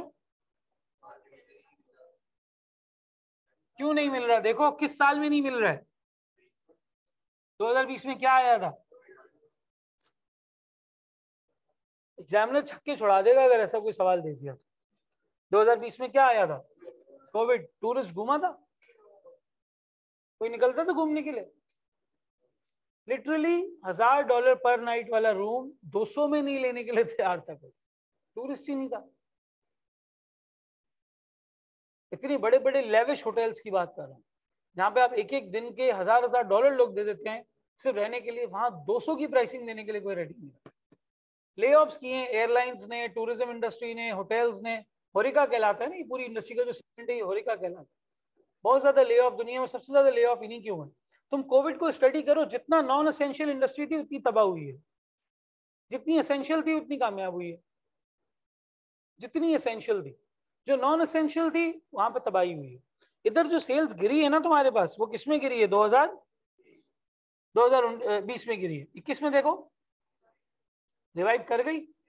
तो इन्होंने गैप तो सही आइडेंटिफाई किया था। ये कहना गलत होगा कि इन्होंने गैप आइडेंटिफाई सही नहीं किया था। गैप इन्होंने सही आइडेंटिफाई किया। क्यों? 2021 में रिबाउंड लगा है, रिबाउंड लगा। जो 2020 का मसला था that was basically Covid, that was what? Covid. जो मसला था आपके पास वो क्या चीज थी? कोविड का मसला था। ठीक है, चलें। पार्ट बी में क्या कहते हैं? Analyse information provided in the case and identify possible reasons of slump in sales in 2020। हाँ जी, क्या एनालाइज करते हो? सोप्सी का ट्रेंड देखो क्या है 2020 में, क्या हुआ उनके साथ? जमाई लेते हुए उनकी सेल्स गिर गई। तुम मत गिर जाना। 2020 में गिर गई, 21 में रिवाइव कर गई। क्लियर रीजन क्या है? कोविड। सर कोविड आया, टूरिज्म की इंडस्ट्री हिट हुई, और हिट होने की वजह से ये सारा मसला खराब हुआ। लेकिन जरा आखिरी दो लाइनों में देखो, सोप्सी industry trend, standard soap bar और स्टैंडर्ड लिक्विड सोप के साथ क्या हुआ? 20 और 21 में बढ़ गई इनकी सेल्स। क्यों? सर कोविड आया, लोग इंसान बन गए, हेल्दी हैबिट्स की तरफ चले गए, बहुत ज्यादा साफ सफाई का रुझान बढ़ गया, बच्चों के गलों में सैनिटाइजर और बैग में सोप रखे गए कि जी बराबर वाले का इस्तेमाल मत करना, आपने अपना यूज करना है। हर एक घंटे में बच्चे जब अपने आप को साफ कर रहे हैं, सब कुछ कर रहे हैं, सारी चीज हो रही है। क्यों? हेल्थ स्पेंडिंग बढ़ गई। और ये हेल्थ स्पेंडिंग का ट्रेंड कंटिन्यूड रहा है, अभी भी है ये ट्रेंड। सैनिटाइजर अब भी बिक रहा है, ठीक है, उसका इस्तेमाल कम हो गया, मास्क का इस्तेमाल कम हो गया, मतलब मास्क तो पाकिस्तान में खत्म हो गया, लेकिन सैनिटाइजर का ट्रेंड अभी भी है। हेल्थ स्पेंडिंग बढ़ गई है, लोग कॉन्शियस हो गए।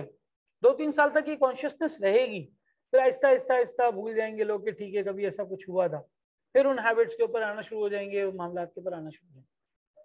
सैनिटाइजर यकीन करो पाकिस्तान में बनता नहीं था, 10 दिन के अंदर यूनिलीवर ने इसकी लोकल मैन्युफैक्चरिंग की फैसिलिटी खड़ी की थी।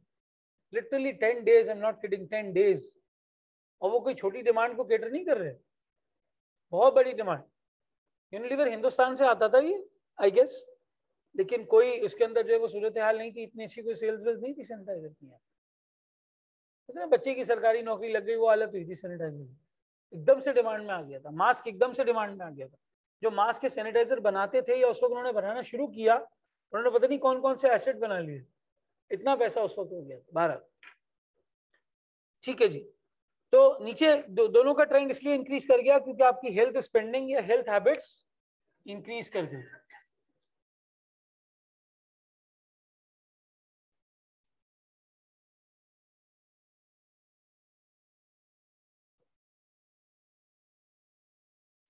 इसलिए बाकी जो स्टैंडर्ड है वो इंक्रीज कर गया। ठीक है, पार्ट सी में कहता है एडवाइस फ्यूचर स्ट्रेटजीज टू सोप्सी and how they can tackle a slump in sales like experience in 2020। अब आपको एडवाइस करना है, यहाँ पे एडवाइस मांगी जा रही है, रिकमेंडेशन मांगी जा रही है। अब खुद सोचो, अगर ये तुम्हारे अब्बू का, दादा का, परदादा का बिजनेस होता तो इसको क्या रिकमेंड करते? सैनिटाइजर बनाओ। वो तो ऑलरेडी है, हेल्थ स्पेंडिंग बढ़ी हुई है, कोलैबोरेट कर ले उनके साथ, अपना प्रोडक्ट वहां पहुंचाने की कोशिश करें। स्टैंडर्ड साइज, एक्सीलेंट पॉइंट, जबरदस्त। मेमन तो नहीं हो तुम? ये लड़का छा गया, उसने बोला भाई ये खा रहे हैं ना स्टैंडर्ड बेच के, हम भी बेचते हैं, रोका किसने हमें?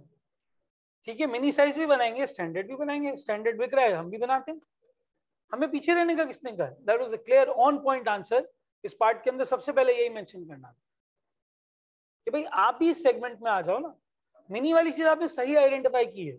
अब टूरिज्म चलेगा, आइडेंटिफाई हो गया, ठीक है, फायदा होगा आपको, सारा कुछ मिलेगा, सब कुछ अपनी जगह पे ठीक है, but at the same time आप स्टैंडर्ड में भी काम करो। साबुन ही तो बनाना है, साबुन ही बनाना है ना, छोटा बनाओ बड़ा बनाओ, सिर्फ ग्रामेज का फर्क आएगा, साइज का फर्क आएगा, रेसिपी का तो कोई फर्क नहीं है, रॉ मटेरियल प्रोक्योरमेंट का तो कोई फर्क नहीं है, सप्लाई चेन का तो कोई फर्क नहीं है। ठीक है, ये होटल्स में बिकेगा, वो स्टोर्स में बिकेगा। समझ में आती है बात? क्यों बंद कर दे? ये किस तरह कंक्लूड कर रहे हो? अच्छा ठीक है, लिक्विड सोप की सेल्स के हिसाब से यार, लेकिन देखो फिर उसमें वो टेक्निकल पॉइंट हो जाएगा कि अगर उसका कंट्रीब्यूशन मार्जिन पॉजिटिव है तो क्या फर्क पड़ता है, 1 यूनिट भी है बेचो, अगर प्रॉफिटेबिलिटी आ रही है तो बेचो। 1 रुपए की भी एनपीवी अगर पॉजिटिव होती है तो हम क्या कहते हैं कि प्रोजेक्ट करना चाहिए। हाँ ये बोल सकते हो कि फोकस ज्यादा करें, उससे सेल्स अच्छी आ रही है।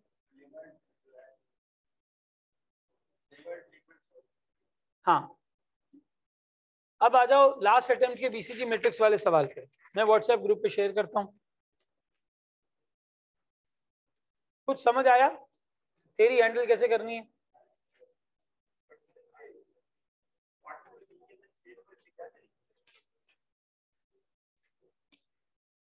यार फाइनल का सवाल है, कैलकुलेशन करवाई थी उसने, इतना परसेंटेज बढ़ गया, इतना परसेंटेज गिर गया, इस साल में इतना बढ़ गया, उस साल में इतना गिर गया, इतना रिक्वायर्ड नहीं।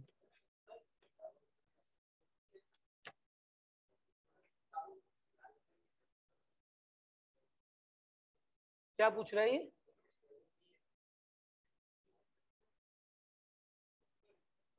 हाँ कोविड एक बड़ा रीजन है। देखो दो बड़े रीजन है, पहला वाला रीजन ये है कि टूरिज्म इंडस्ट्री बंद हो गई थी कोविड में, तो उन 2 प्रोडक्ट्स की सेल गिर गई। दूसरा बड़ा रीजन है कि हेल्थ स्पेंडिंग बढ़ गई थी, तो बाकी 2 प्रोडक्ट्स की सेल अपने आप इंक्रीज कर गई कोविड में। अब वो 6 नंबर का इसलिए क्योंकि जब तुम सोल्यूशन देखोगे ना, फाइनल का सवाल है, उसने कैलकुलेशन वगैरह की हुई है कि इतना परसेंटेज का डिक्लाइन यहाँ आ गया, इतना परसेंटेज का इंक्रीज 2021 में आ गया, इतना इंक्रीज 2021 में नॉर्मल स्टैंडर्ड प्रोडक्ट का आया, 22 में इतना आया, इतना रिक्वायर्ड नहीं है तुम लोगों के लेवल। चले आ जाए जी।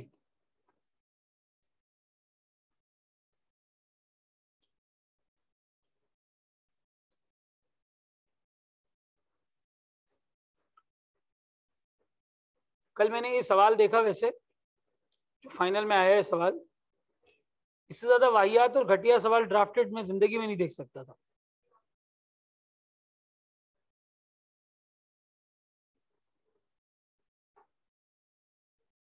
लिटरली ऐसा लग रहा है ये सवाल उस बंदे ने बनाया जिसका बिजनेस से कोई लेना देना नहीं है।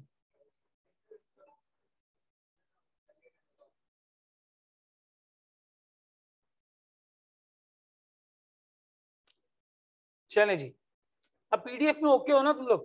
कल से आदत पड़ गई है ना, मसला तो नहीं है। चलें, व्हाट्सएप पे मैंने ये सवाल शेयर किया, ये लास्ट अटेम्प्ट का क्वेश्चन नंबर 2 है। This is of BCG matrix. यही रिक्वेस्ट की थी तुमने कल बाबर? ठीक है। AUM manufactures and sells 2 products. Presented below is the information available on each of the 2 products.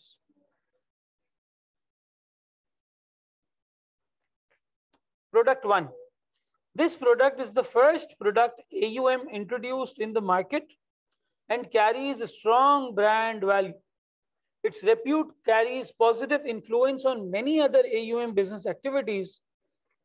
When the product was introduced, its market share quickly grew to 4% and has remained steady for a long time now. Its market share is 7% less than the market leader. यानी मोर और less हमें ये नजर आ रहा है कि ये follower वाली पोजीशन पे है, लीडर वाले सेगमेंट के अंदर बहरहाल नहीं है। The overall market is growing by 2.5% year on year basis. पहला वाला प्रोडक्ट 1 है।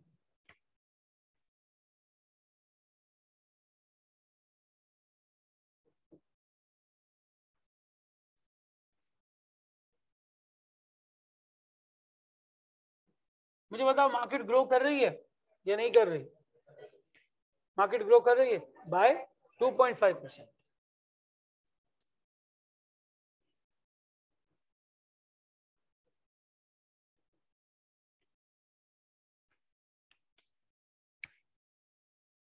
जो हमारा शेयर है इस मार्केट के अंदर वो ग्रो कर रहा है,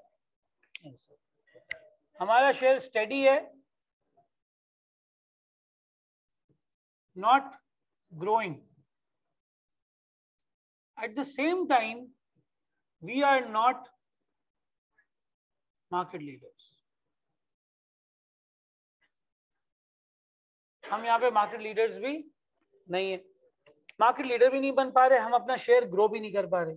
हालांकि इस प्रोडक्ट में हमारी रेप्यूटेशन अच्छी है।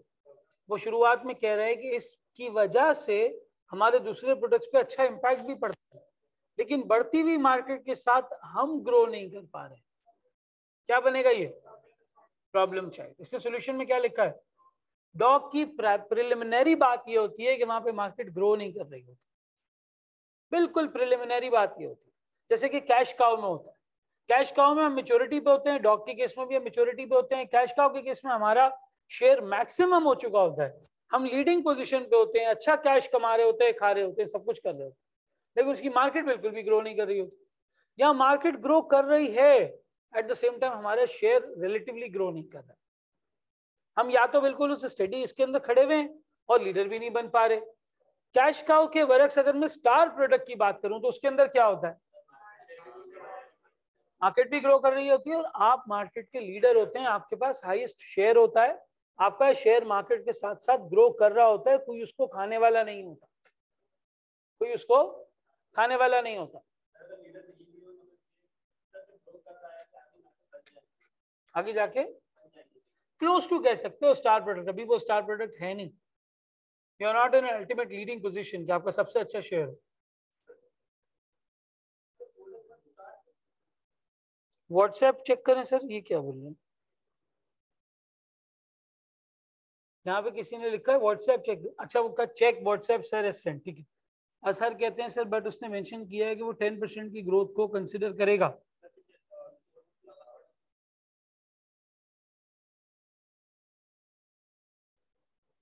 %10 taken as a low high cut off market. अच्छा जी, वो कह रहे हैं 2.5% कोई ग्रोथ ही नहीं है, उसको वो बहुत ही लो ग्रोथ कंसिडर करें। तो फिर तो अगर लो ग्रोथ मार्केट है, मार्केट ग्रो नहीं कर रही, आपका शेयर भी उसके अंदर ग्रो नहीं कर रहा, तो फिर तो क्लियरली क्या बन जाएगा? सिंपल सी बात है, डॉग बन जाएगा। लेकिन ये कहीं नहीं होता कि 2.5% की ग्रोथ को आप कुछ भी अज्यूम नहीं करते। पाकिस्तान के अंदर पॉपुलेशन ग्रोथ कितनी है? कितनी ग्रोथ है? 100 क्या 22 करोड़ के 44 हो जाते हैं क्या एक साल में? 2% पॉपुलेशन ग्रोथ, 2% पॉपुलेशन ग्रोथ।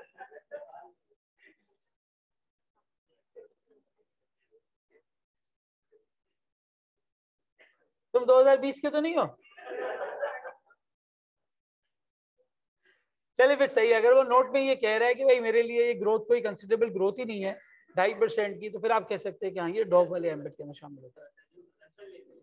ये इसने ली हुई है, आपको नहीं लेनी है, एग्जामिनर ने अजम्पशन लेके दी है। सही है, समझ आती है बात? 10% ज्यादा होगी तो उसको ग्रोइंग कंसिडर करेंगे। अब अगर मार्केट भी ग्रो कर रही है और आप ग्रो नहीं कर पा रहे तो फिर प्रॉब्लम चाइल्ड बनेगा।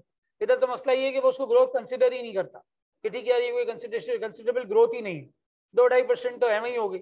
हमारे यहाँ देखो टिपिकली पाकिस्तान के अंदर आप देखोगे ना, तो डिमांड के अंदर हर साल 4 से 5% का शिफ्ट होता है और 9 से 10% इन्फ्लेशन का शिफ्ट होता है। पाकिस्तान की स्टेडी ग्रोथ अगर आप निकालोगे ना, बिजनेसेस की स्टेडी ग्रोथ निकालोगे, 15 से 16% है। 15 से 16%। हमारी जीडीपी ग्रोथ एवरेज करती है 3 से 4% के आसपास, और हमारी प्राइस ग्रोथ यानी इन्फ्लेशन एवरेज करता है 9 से 10% के आसपास। ये इन्फ्लेशन रुक जाएगा अगर हम नेट एक्सपोर्टिंग कंट्री बन जाएंगे। हम नेट इंपोर्टिंग कंट्री हैं, हर साल हमारी इंपोर्ट एक्सपोर्ट को आउटवे कर देती है, रिजर्व्स रिलेटिवली कम हो जाते हैं, हमारे यहाँ करेंसी डिवैल्यू हो जाती है। ये करेंसी डिवैल्यू होती है तो ये नुकसान पहुंचता है। अगर करेंसी की डिवैल्यूएशन रुक जाए, इन्फ्लेशन रुक जाएगा, बहुत कम हो जाएगा, 1-1.25% के आसपास।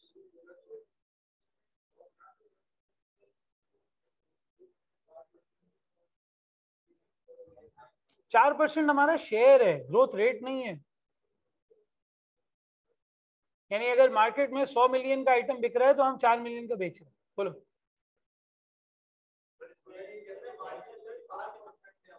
7% कम है मार्केट लीडर से। नहीं नहीं, ग्रोथ की बात नहीं कर रहा। जब नए नए आए थे, जब नया नया प्रोडक्ट हमने लॉन्च किया था, तब 4% पे गए थे, तब से इतना ही है। यानी अगर 100 मिलियन बिक रहा है तो हम 4 मिलियन बेच रहे हैं, और इसके अलावा भी हमारा शेयर 4% के आसपास ही है। हम लीडर नहीं बन पा रहे उस सेगमेंट के अंदर। पूछो, डॉग इस तरीके से हुआ क्योंकि तुम्हारी मार्केट को वो ग्रोइंग मार्केट नहीं कंसिडर कर रहा। देखो, एक पर्सपेक्टिव तो जहन में होता है कि डॉग के अंदर we are not the leaders, हम आगे नहीं बढ़ पा रहे होते उस मार्केट के अंदर, कोई और उस मार्केट को लीड कर रहा होता है, गवर्नमेंट कर रहा होता है, और इवेंचुअली जब मार्केट मेच्योर हो जाएगी ना, वही एक प्लेयर बचेगा और कोई प्लेयर बचेगा नहीं। कहने का मकसद जो MP3 प्लेयर्स की मार्केट, कल मैं एग्जांपल दे रहा था जब MP3 प्लेयर्स की मार्केट बिल्कुल मेच्योरिटी और डिक्लाइन के करीब थी, सिर्फ आईपॉड ही बिकता था। या तुम उससे पीछे चले जाओ, वॉकमैन आता था, तो लगाते थे। वॉकमैन की एक टाइम तो बहुत हाइप थी, एक आध कंपनी के पास ही फिर उसका शेयर रह गया, इवेंचुअली वो खत्म हो गया।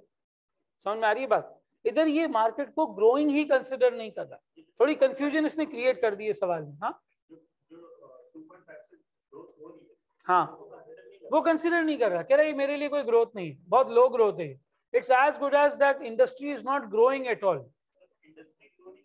इंडस्ट्री ग्रो नहीं कर रही, यानी इंडस्ट्री अपनी मेच्योरिटी पे है। हम अपने बाद में बात करते हैं, पहले इंडस्ट्री की बात कर लो। इंडस्ट्री अगर ग्रो नहीं कर रही, दैट मींस इंडस्ट्री मेच्योरिटी पे है, प्रोडक्ट लाइफ साइकिल में मेच्योरिटी पे, ठीक है। कैश का और डॉग के अंदर यही सिम्टम होता है। पहला सिम्टम पकड़ लिया, अब डिसाइड कर लेते हैं कि कैश का हो या डॉग है। स्टार और प्रॉब्लम चाइल्ड में तो मार्केट ग्रो कर रही होती है ना, वो ग्रोथ फेज में होती है, मेच्योरिटी में नहीं होती। क्या ये एक्सेप्ट करते हो कि मार्केट मेच्योरिटी फेज पर है? ये एक्सेप्ट करते हो? क्योंकि एग्जामिनर ने नोट में लिख दिया भाई 10%, 10% मेरे लिए ग्रोथ है, उससे नीचे कोई ग्रोथ नहीं है। मार्केट इज नॉट ग्रोइंग, ये एक्सेप्ट हो गई बात मेच्योरिटी पर। अब मेच्योरिटी केस में हम कहां पर हैं? हम आगे बढ़ पा रहे हैं? हम लीडर को ओवरसी कर पा रहे हैं, क्रॉस कर पा रहे हैं? नहीं, हम बाय फार एक बड़ी परसेंटेज से आज भी मार्केट लीडर से पीछे हैं। कैश का होता तो कहां होते हम? लीडिंग पोजीशन पे। क्या हम लीडिंग पोजीशन पे हैं? तो फिर क्या बचा? सिर्फ और सिर्फ डाउन बचा। स्टार में तो मार्केट ग्रोइंग होती है।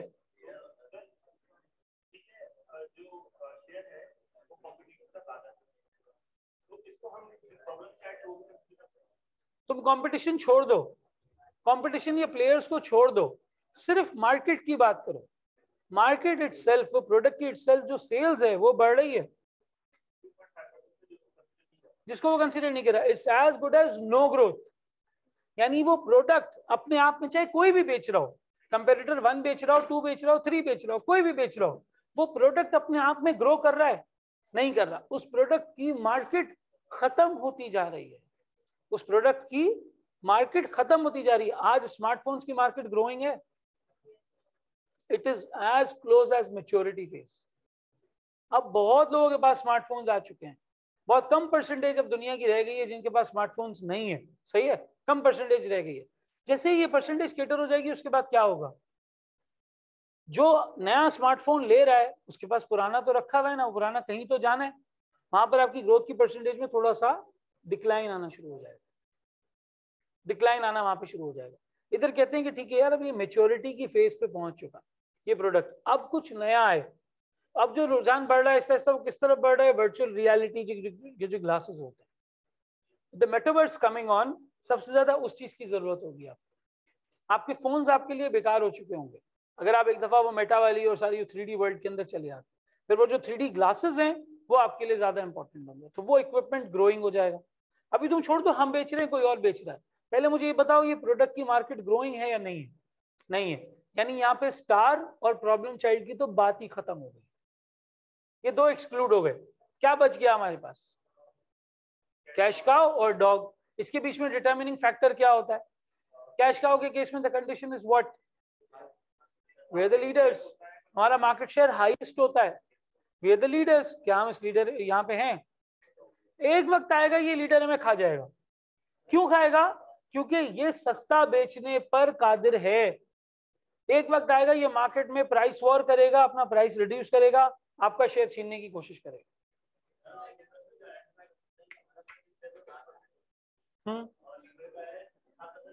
11%, उससे क्या फर्क पड़ता है?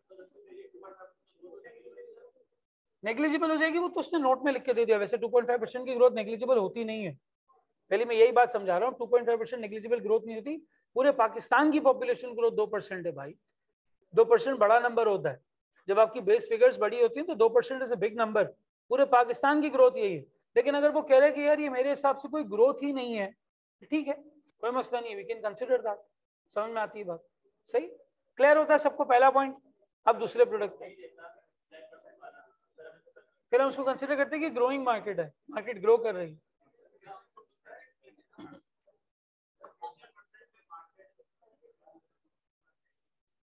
कितने परसेंटेज पे? साइलेंस प्लीज, सवाल लेने दें।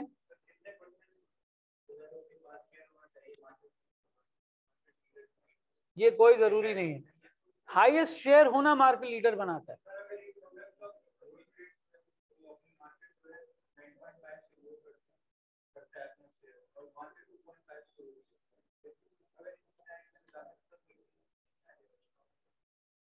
मार्केट तुम्हारी 2.5% से ग्रो कर रही है, तुम्हारा शेयर कितने से ग्रो किया? लेकिन पहले कितना शेयर था?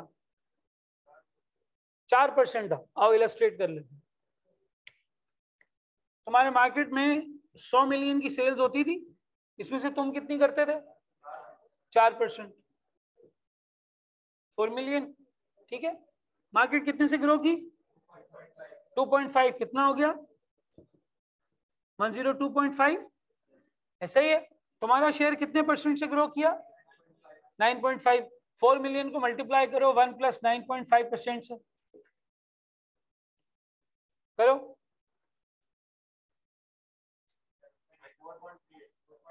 4.38।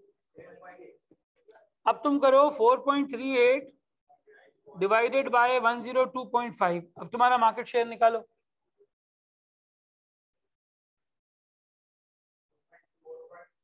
4.27%। तुम्हारा शेयर पहले 4% था, अब 4.27 हो गया। इससे 10% की ग्रोथ कैसे साबित होती है? नॉट इवन 10% है। 4.4 से 4.27 पर आ गए तुम। ये परसेंटेजेस का गेम है मियाँ। परसेंटेज या 9.5 इस तरह लग रही है, इसको ऐड नहीं करो कि ये 2.5% से ग्रो हुआ है, हम 9.5% से ग्रो हुए हैं तो हम 4 से 13 पे चले जाएंगे। हम 4 से 13 पे नहीं जा रही है, ऐसे शेयर ग्रो होता है। कैलकुलेशन समझ आई मैंने किस तरह की है? Does everyone get it? ऐसे समझा जाएगा इसको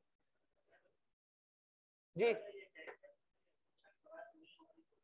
फिर हम उसको ग्रोइंग मार्केट कंसिडर करते हैं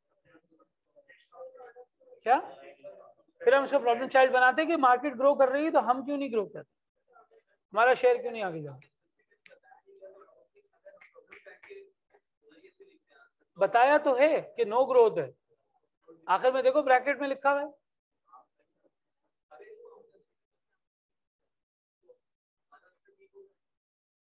क्या प्रॉब्लम चाइल्ड लिखोगे? इसको कंसिडर करके तो गलत होगा ना। अभी मैंने यही तो एक्सप्लेन किया बाबर को। बाबर नाम है। हाँ, अच्छा अच्छा सही, अभी एक्सप्लेन किया ना। भाई देखो, जिस वक्त तुमने ये डिसाइड कर लिया कि मार्केट ग्रो नहीं कर रही, मतलब मार्केट मैच्योरिटी पे है। साइकिल तुम्हारा यही होता है ना, इंट्रोडक्शन, ग्रोथ, मैच्योरिटी, डिक्लाइन। तुम पहले ये डिसाइड कर लो कि तुम्हारा वो प्रोडक्ट एज अ मार्केट कहाँ स्टैंड करता है। कंपेटिटर बेच रहा है या तुम बेच रहे हो, मैं ये नहीं पूछ रहा।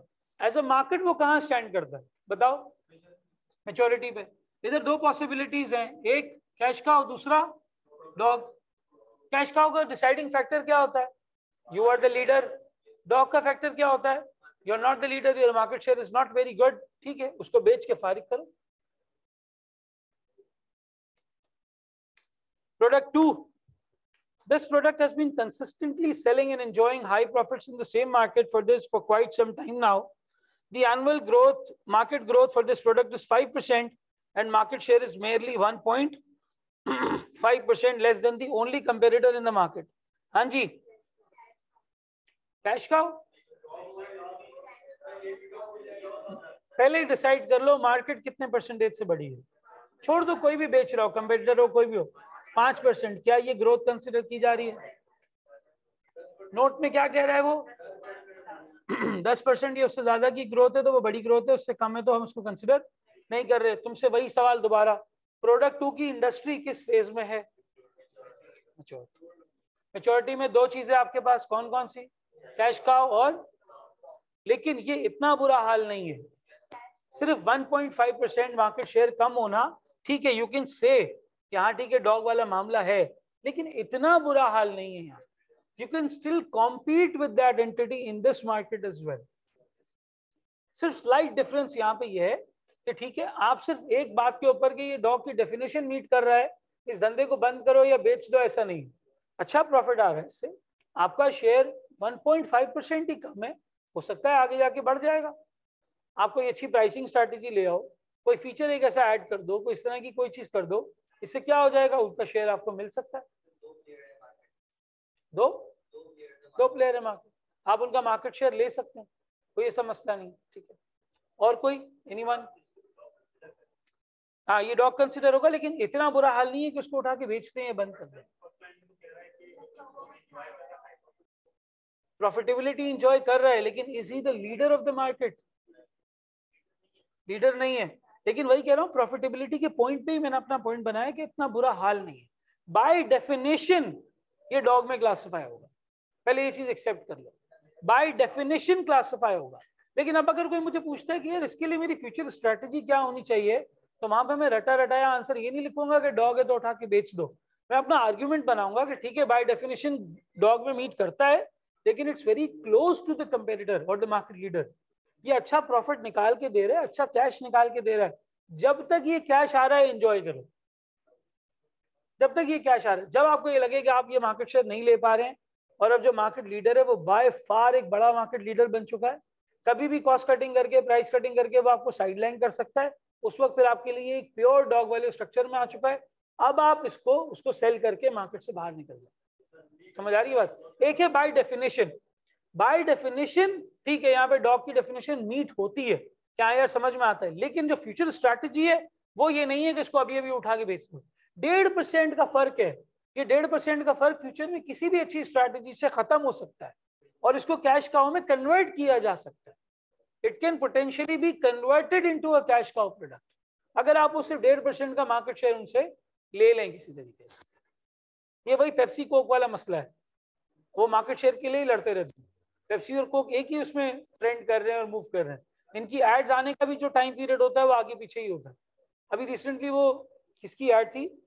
पेप्सी की थी गालिबन। वो बच्चे ने कोका कोला की कैन को पाँव के नीचे रखा, सिर्फ फ्रिज के ऊपर हाथ नहीं जा रहा था उसका पेप्सी निकालने के लिए। यही एड दोबारा कोक ने भी बनाया, उधर भी बच्चे ने यही किया कि उसने पेप्सी का कैन नीचे रखा, लेकिन बाद में उसने कैन उठा के अंदर रख दिया था। इस तरह की कोई और चीज हुई थी। तो बहुत ही ज्यादा उनकी कैंपेनिंग चलती रहती है, साथ साथ चलते रहते हैं। मैंने 80% रेस्टोरेंट्स में देखा है कि अगर वहां कोक होती है तो पेप्सी नहीं होती, और अगर पेप्सी होती है तो कोक नहीं होती। तो क्या कर रहे हैं? मार्केट शेयर के लिए लड़ रहे हैं ना। कोल्ड ड्रिंक जो सभी पीते हैं, बहुत कम प्रोपोर्शन है, वो भी मजबूर बेचारे डायबिटीज वाले वो नहीं पीते, बाकी तो सभी पीते हैं ना। बहुत कम लोग मिलेंगे जो आपको कोल्ड ड्रिंक पीने वाले ना मिलेंगे, बहुत कम लोग। मुजाहिद होते हैं जो कोल्ड ड्रिंक नहीं पीते, जिहाद कर रहे हैं वो बहुत बड़ा। हाँ हाँ बोलो।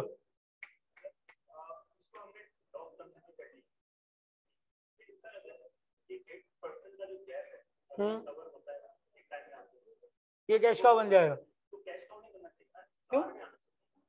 मार्केट ग्रोइंग नहीं है ना मेरी जान। स्टार के अंदर मार्केट ग्रोइंग होती है, मार्केट आहिस्ता आहिस्ता आगे बढ़ रही होती है। क्या? अगर 10% वाली लाइन ना होती और ये उसी मार्केट में जिसमें 2.5% की उसने बात की है, फिर ये ग्रोइंग मार्केट होता है, और आपके पास ये 1.5% का शेयर नहीं आ रहा, फिलहाल प्रॉब्लम चाइल्ड होते। एक टाइम आता आप स्टार बन सकते थे। यहाँ स्टार और प्रॉब्लम चाइल्ड ग्रोइंग मार्केट्स में होती है, ग्रोइंग मार्केट्स में होती है। ई कॉमर्स आज ग्रोइंग मार्केट है, ग्रोइंग मार्केट है। समझ आ रही है बात?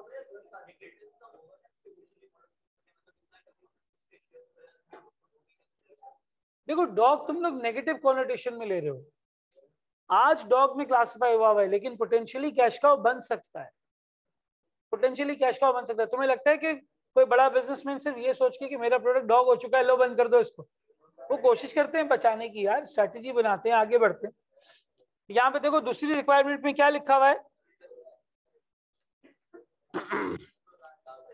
हाँ क्रिटिसिज्म लिखा हुआ है, लेकिन उससे पहले पार्ट ए में क्या लिखा हुआ है? From the explain the corresponding strategies from the perspective of Boston consulting group matrix. क्या स्ट्रैटेजी होनी चाहिए? सर पहले वाले में तो गैप बहुत बड़ा है, पहले वाले में गैप बहुत बड़ा है। कल को जो मार्केट लीडर है वो प्राइस कटिंग करके कुछ टाइम तक प्राइस पे हिट लेके आपको मार्केट से बाहर कर सकता है, आपको मार्केट से बाहर कर सकता है। ठीक है, समझ में आती है बात? एट द सेम टाइम जो नीचे वाला है वहां पर गैप बहुत कम है, तो इट्स नॉट वाइज कि इसको अभी के अभी बंद कर दिया जाए और किसी और को बेच दिया जाए। वहां पर आपको थोड़ा सा वेट करना चाहिए ताकि वो 1.5% का शेयर आप सॉर्ट ऑफ रीगेन कर सके। अगर आपने वो गेन कर लिया तो आपके लिए कैश काउ बन जाएगा। तुम परेशान लग रहे हो, समझ आ रहा है?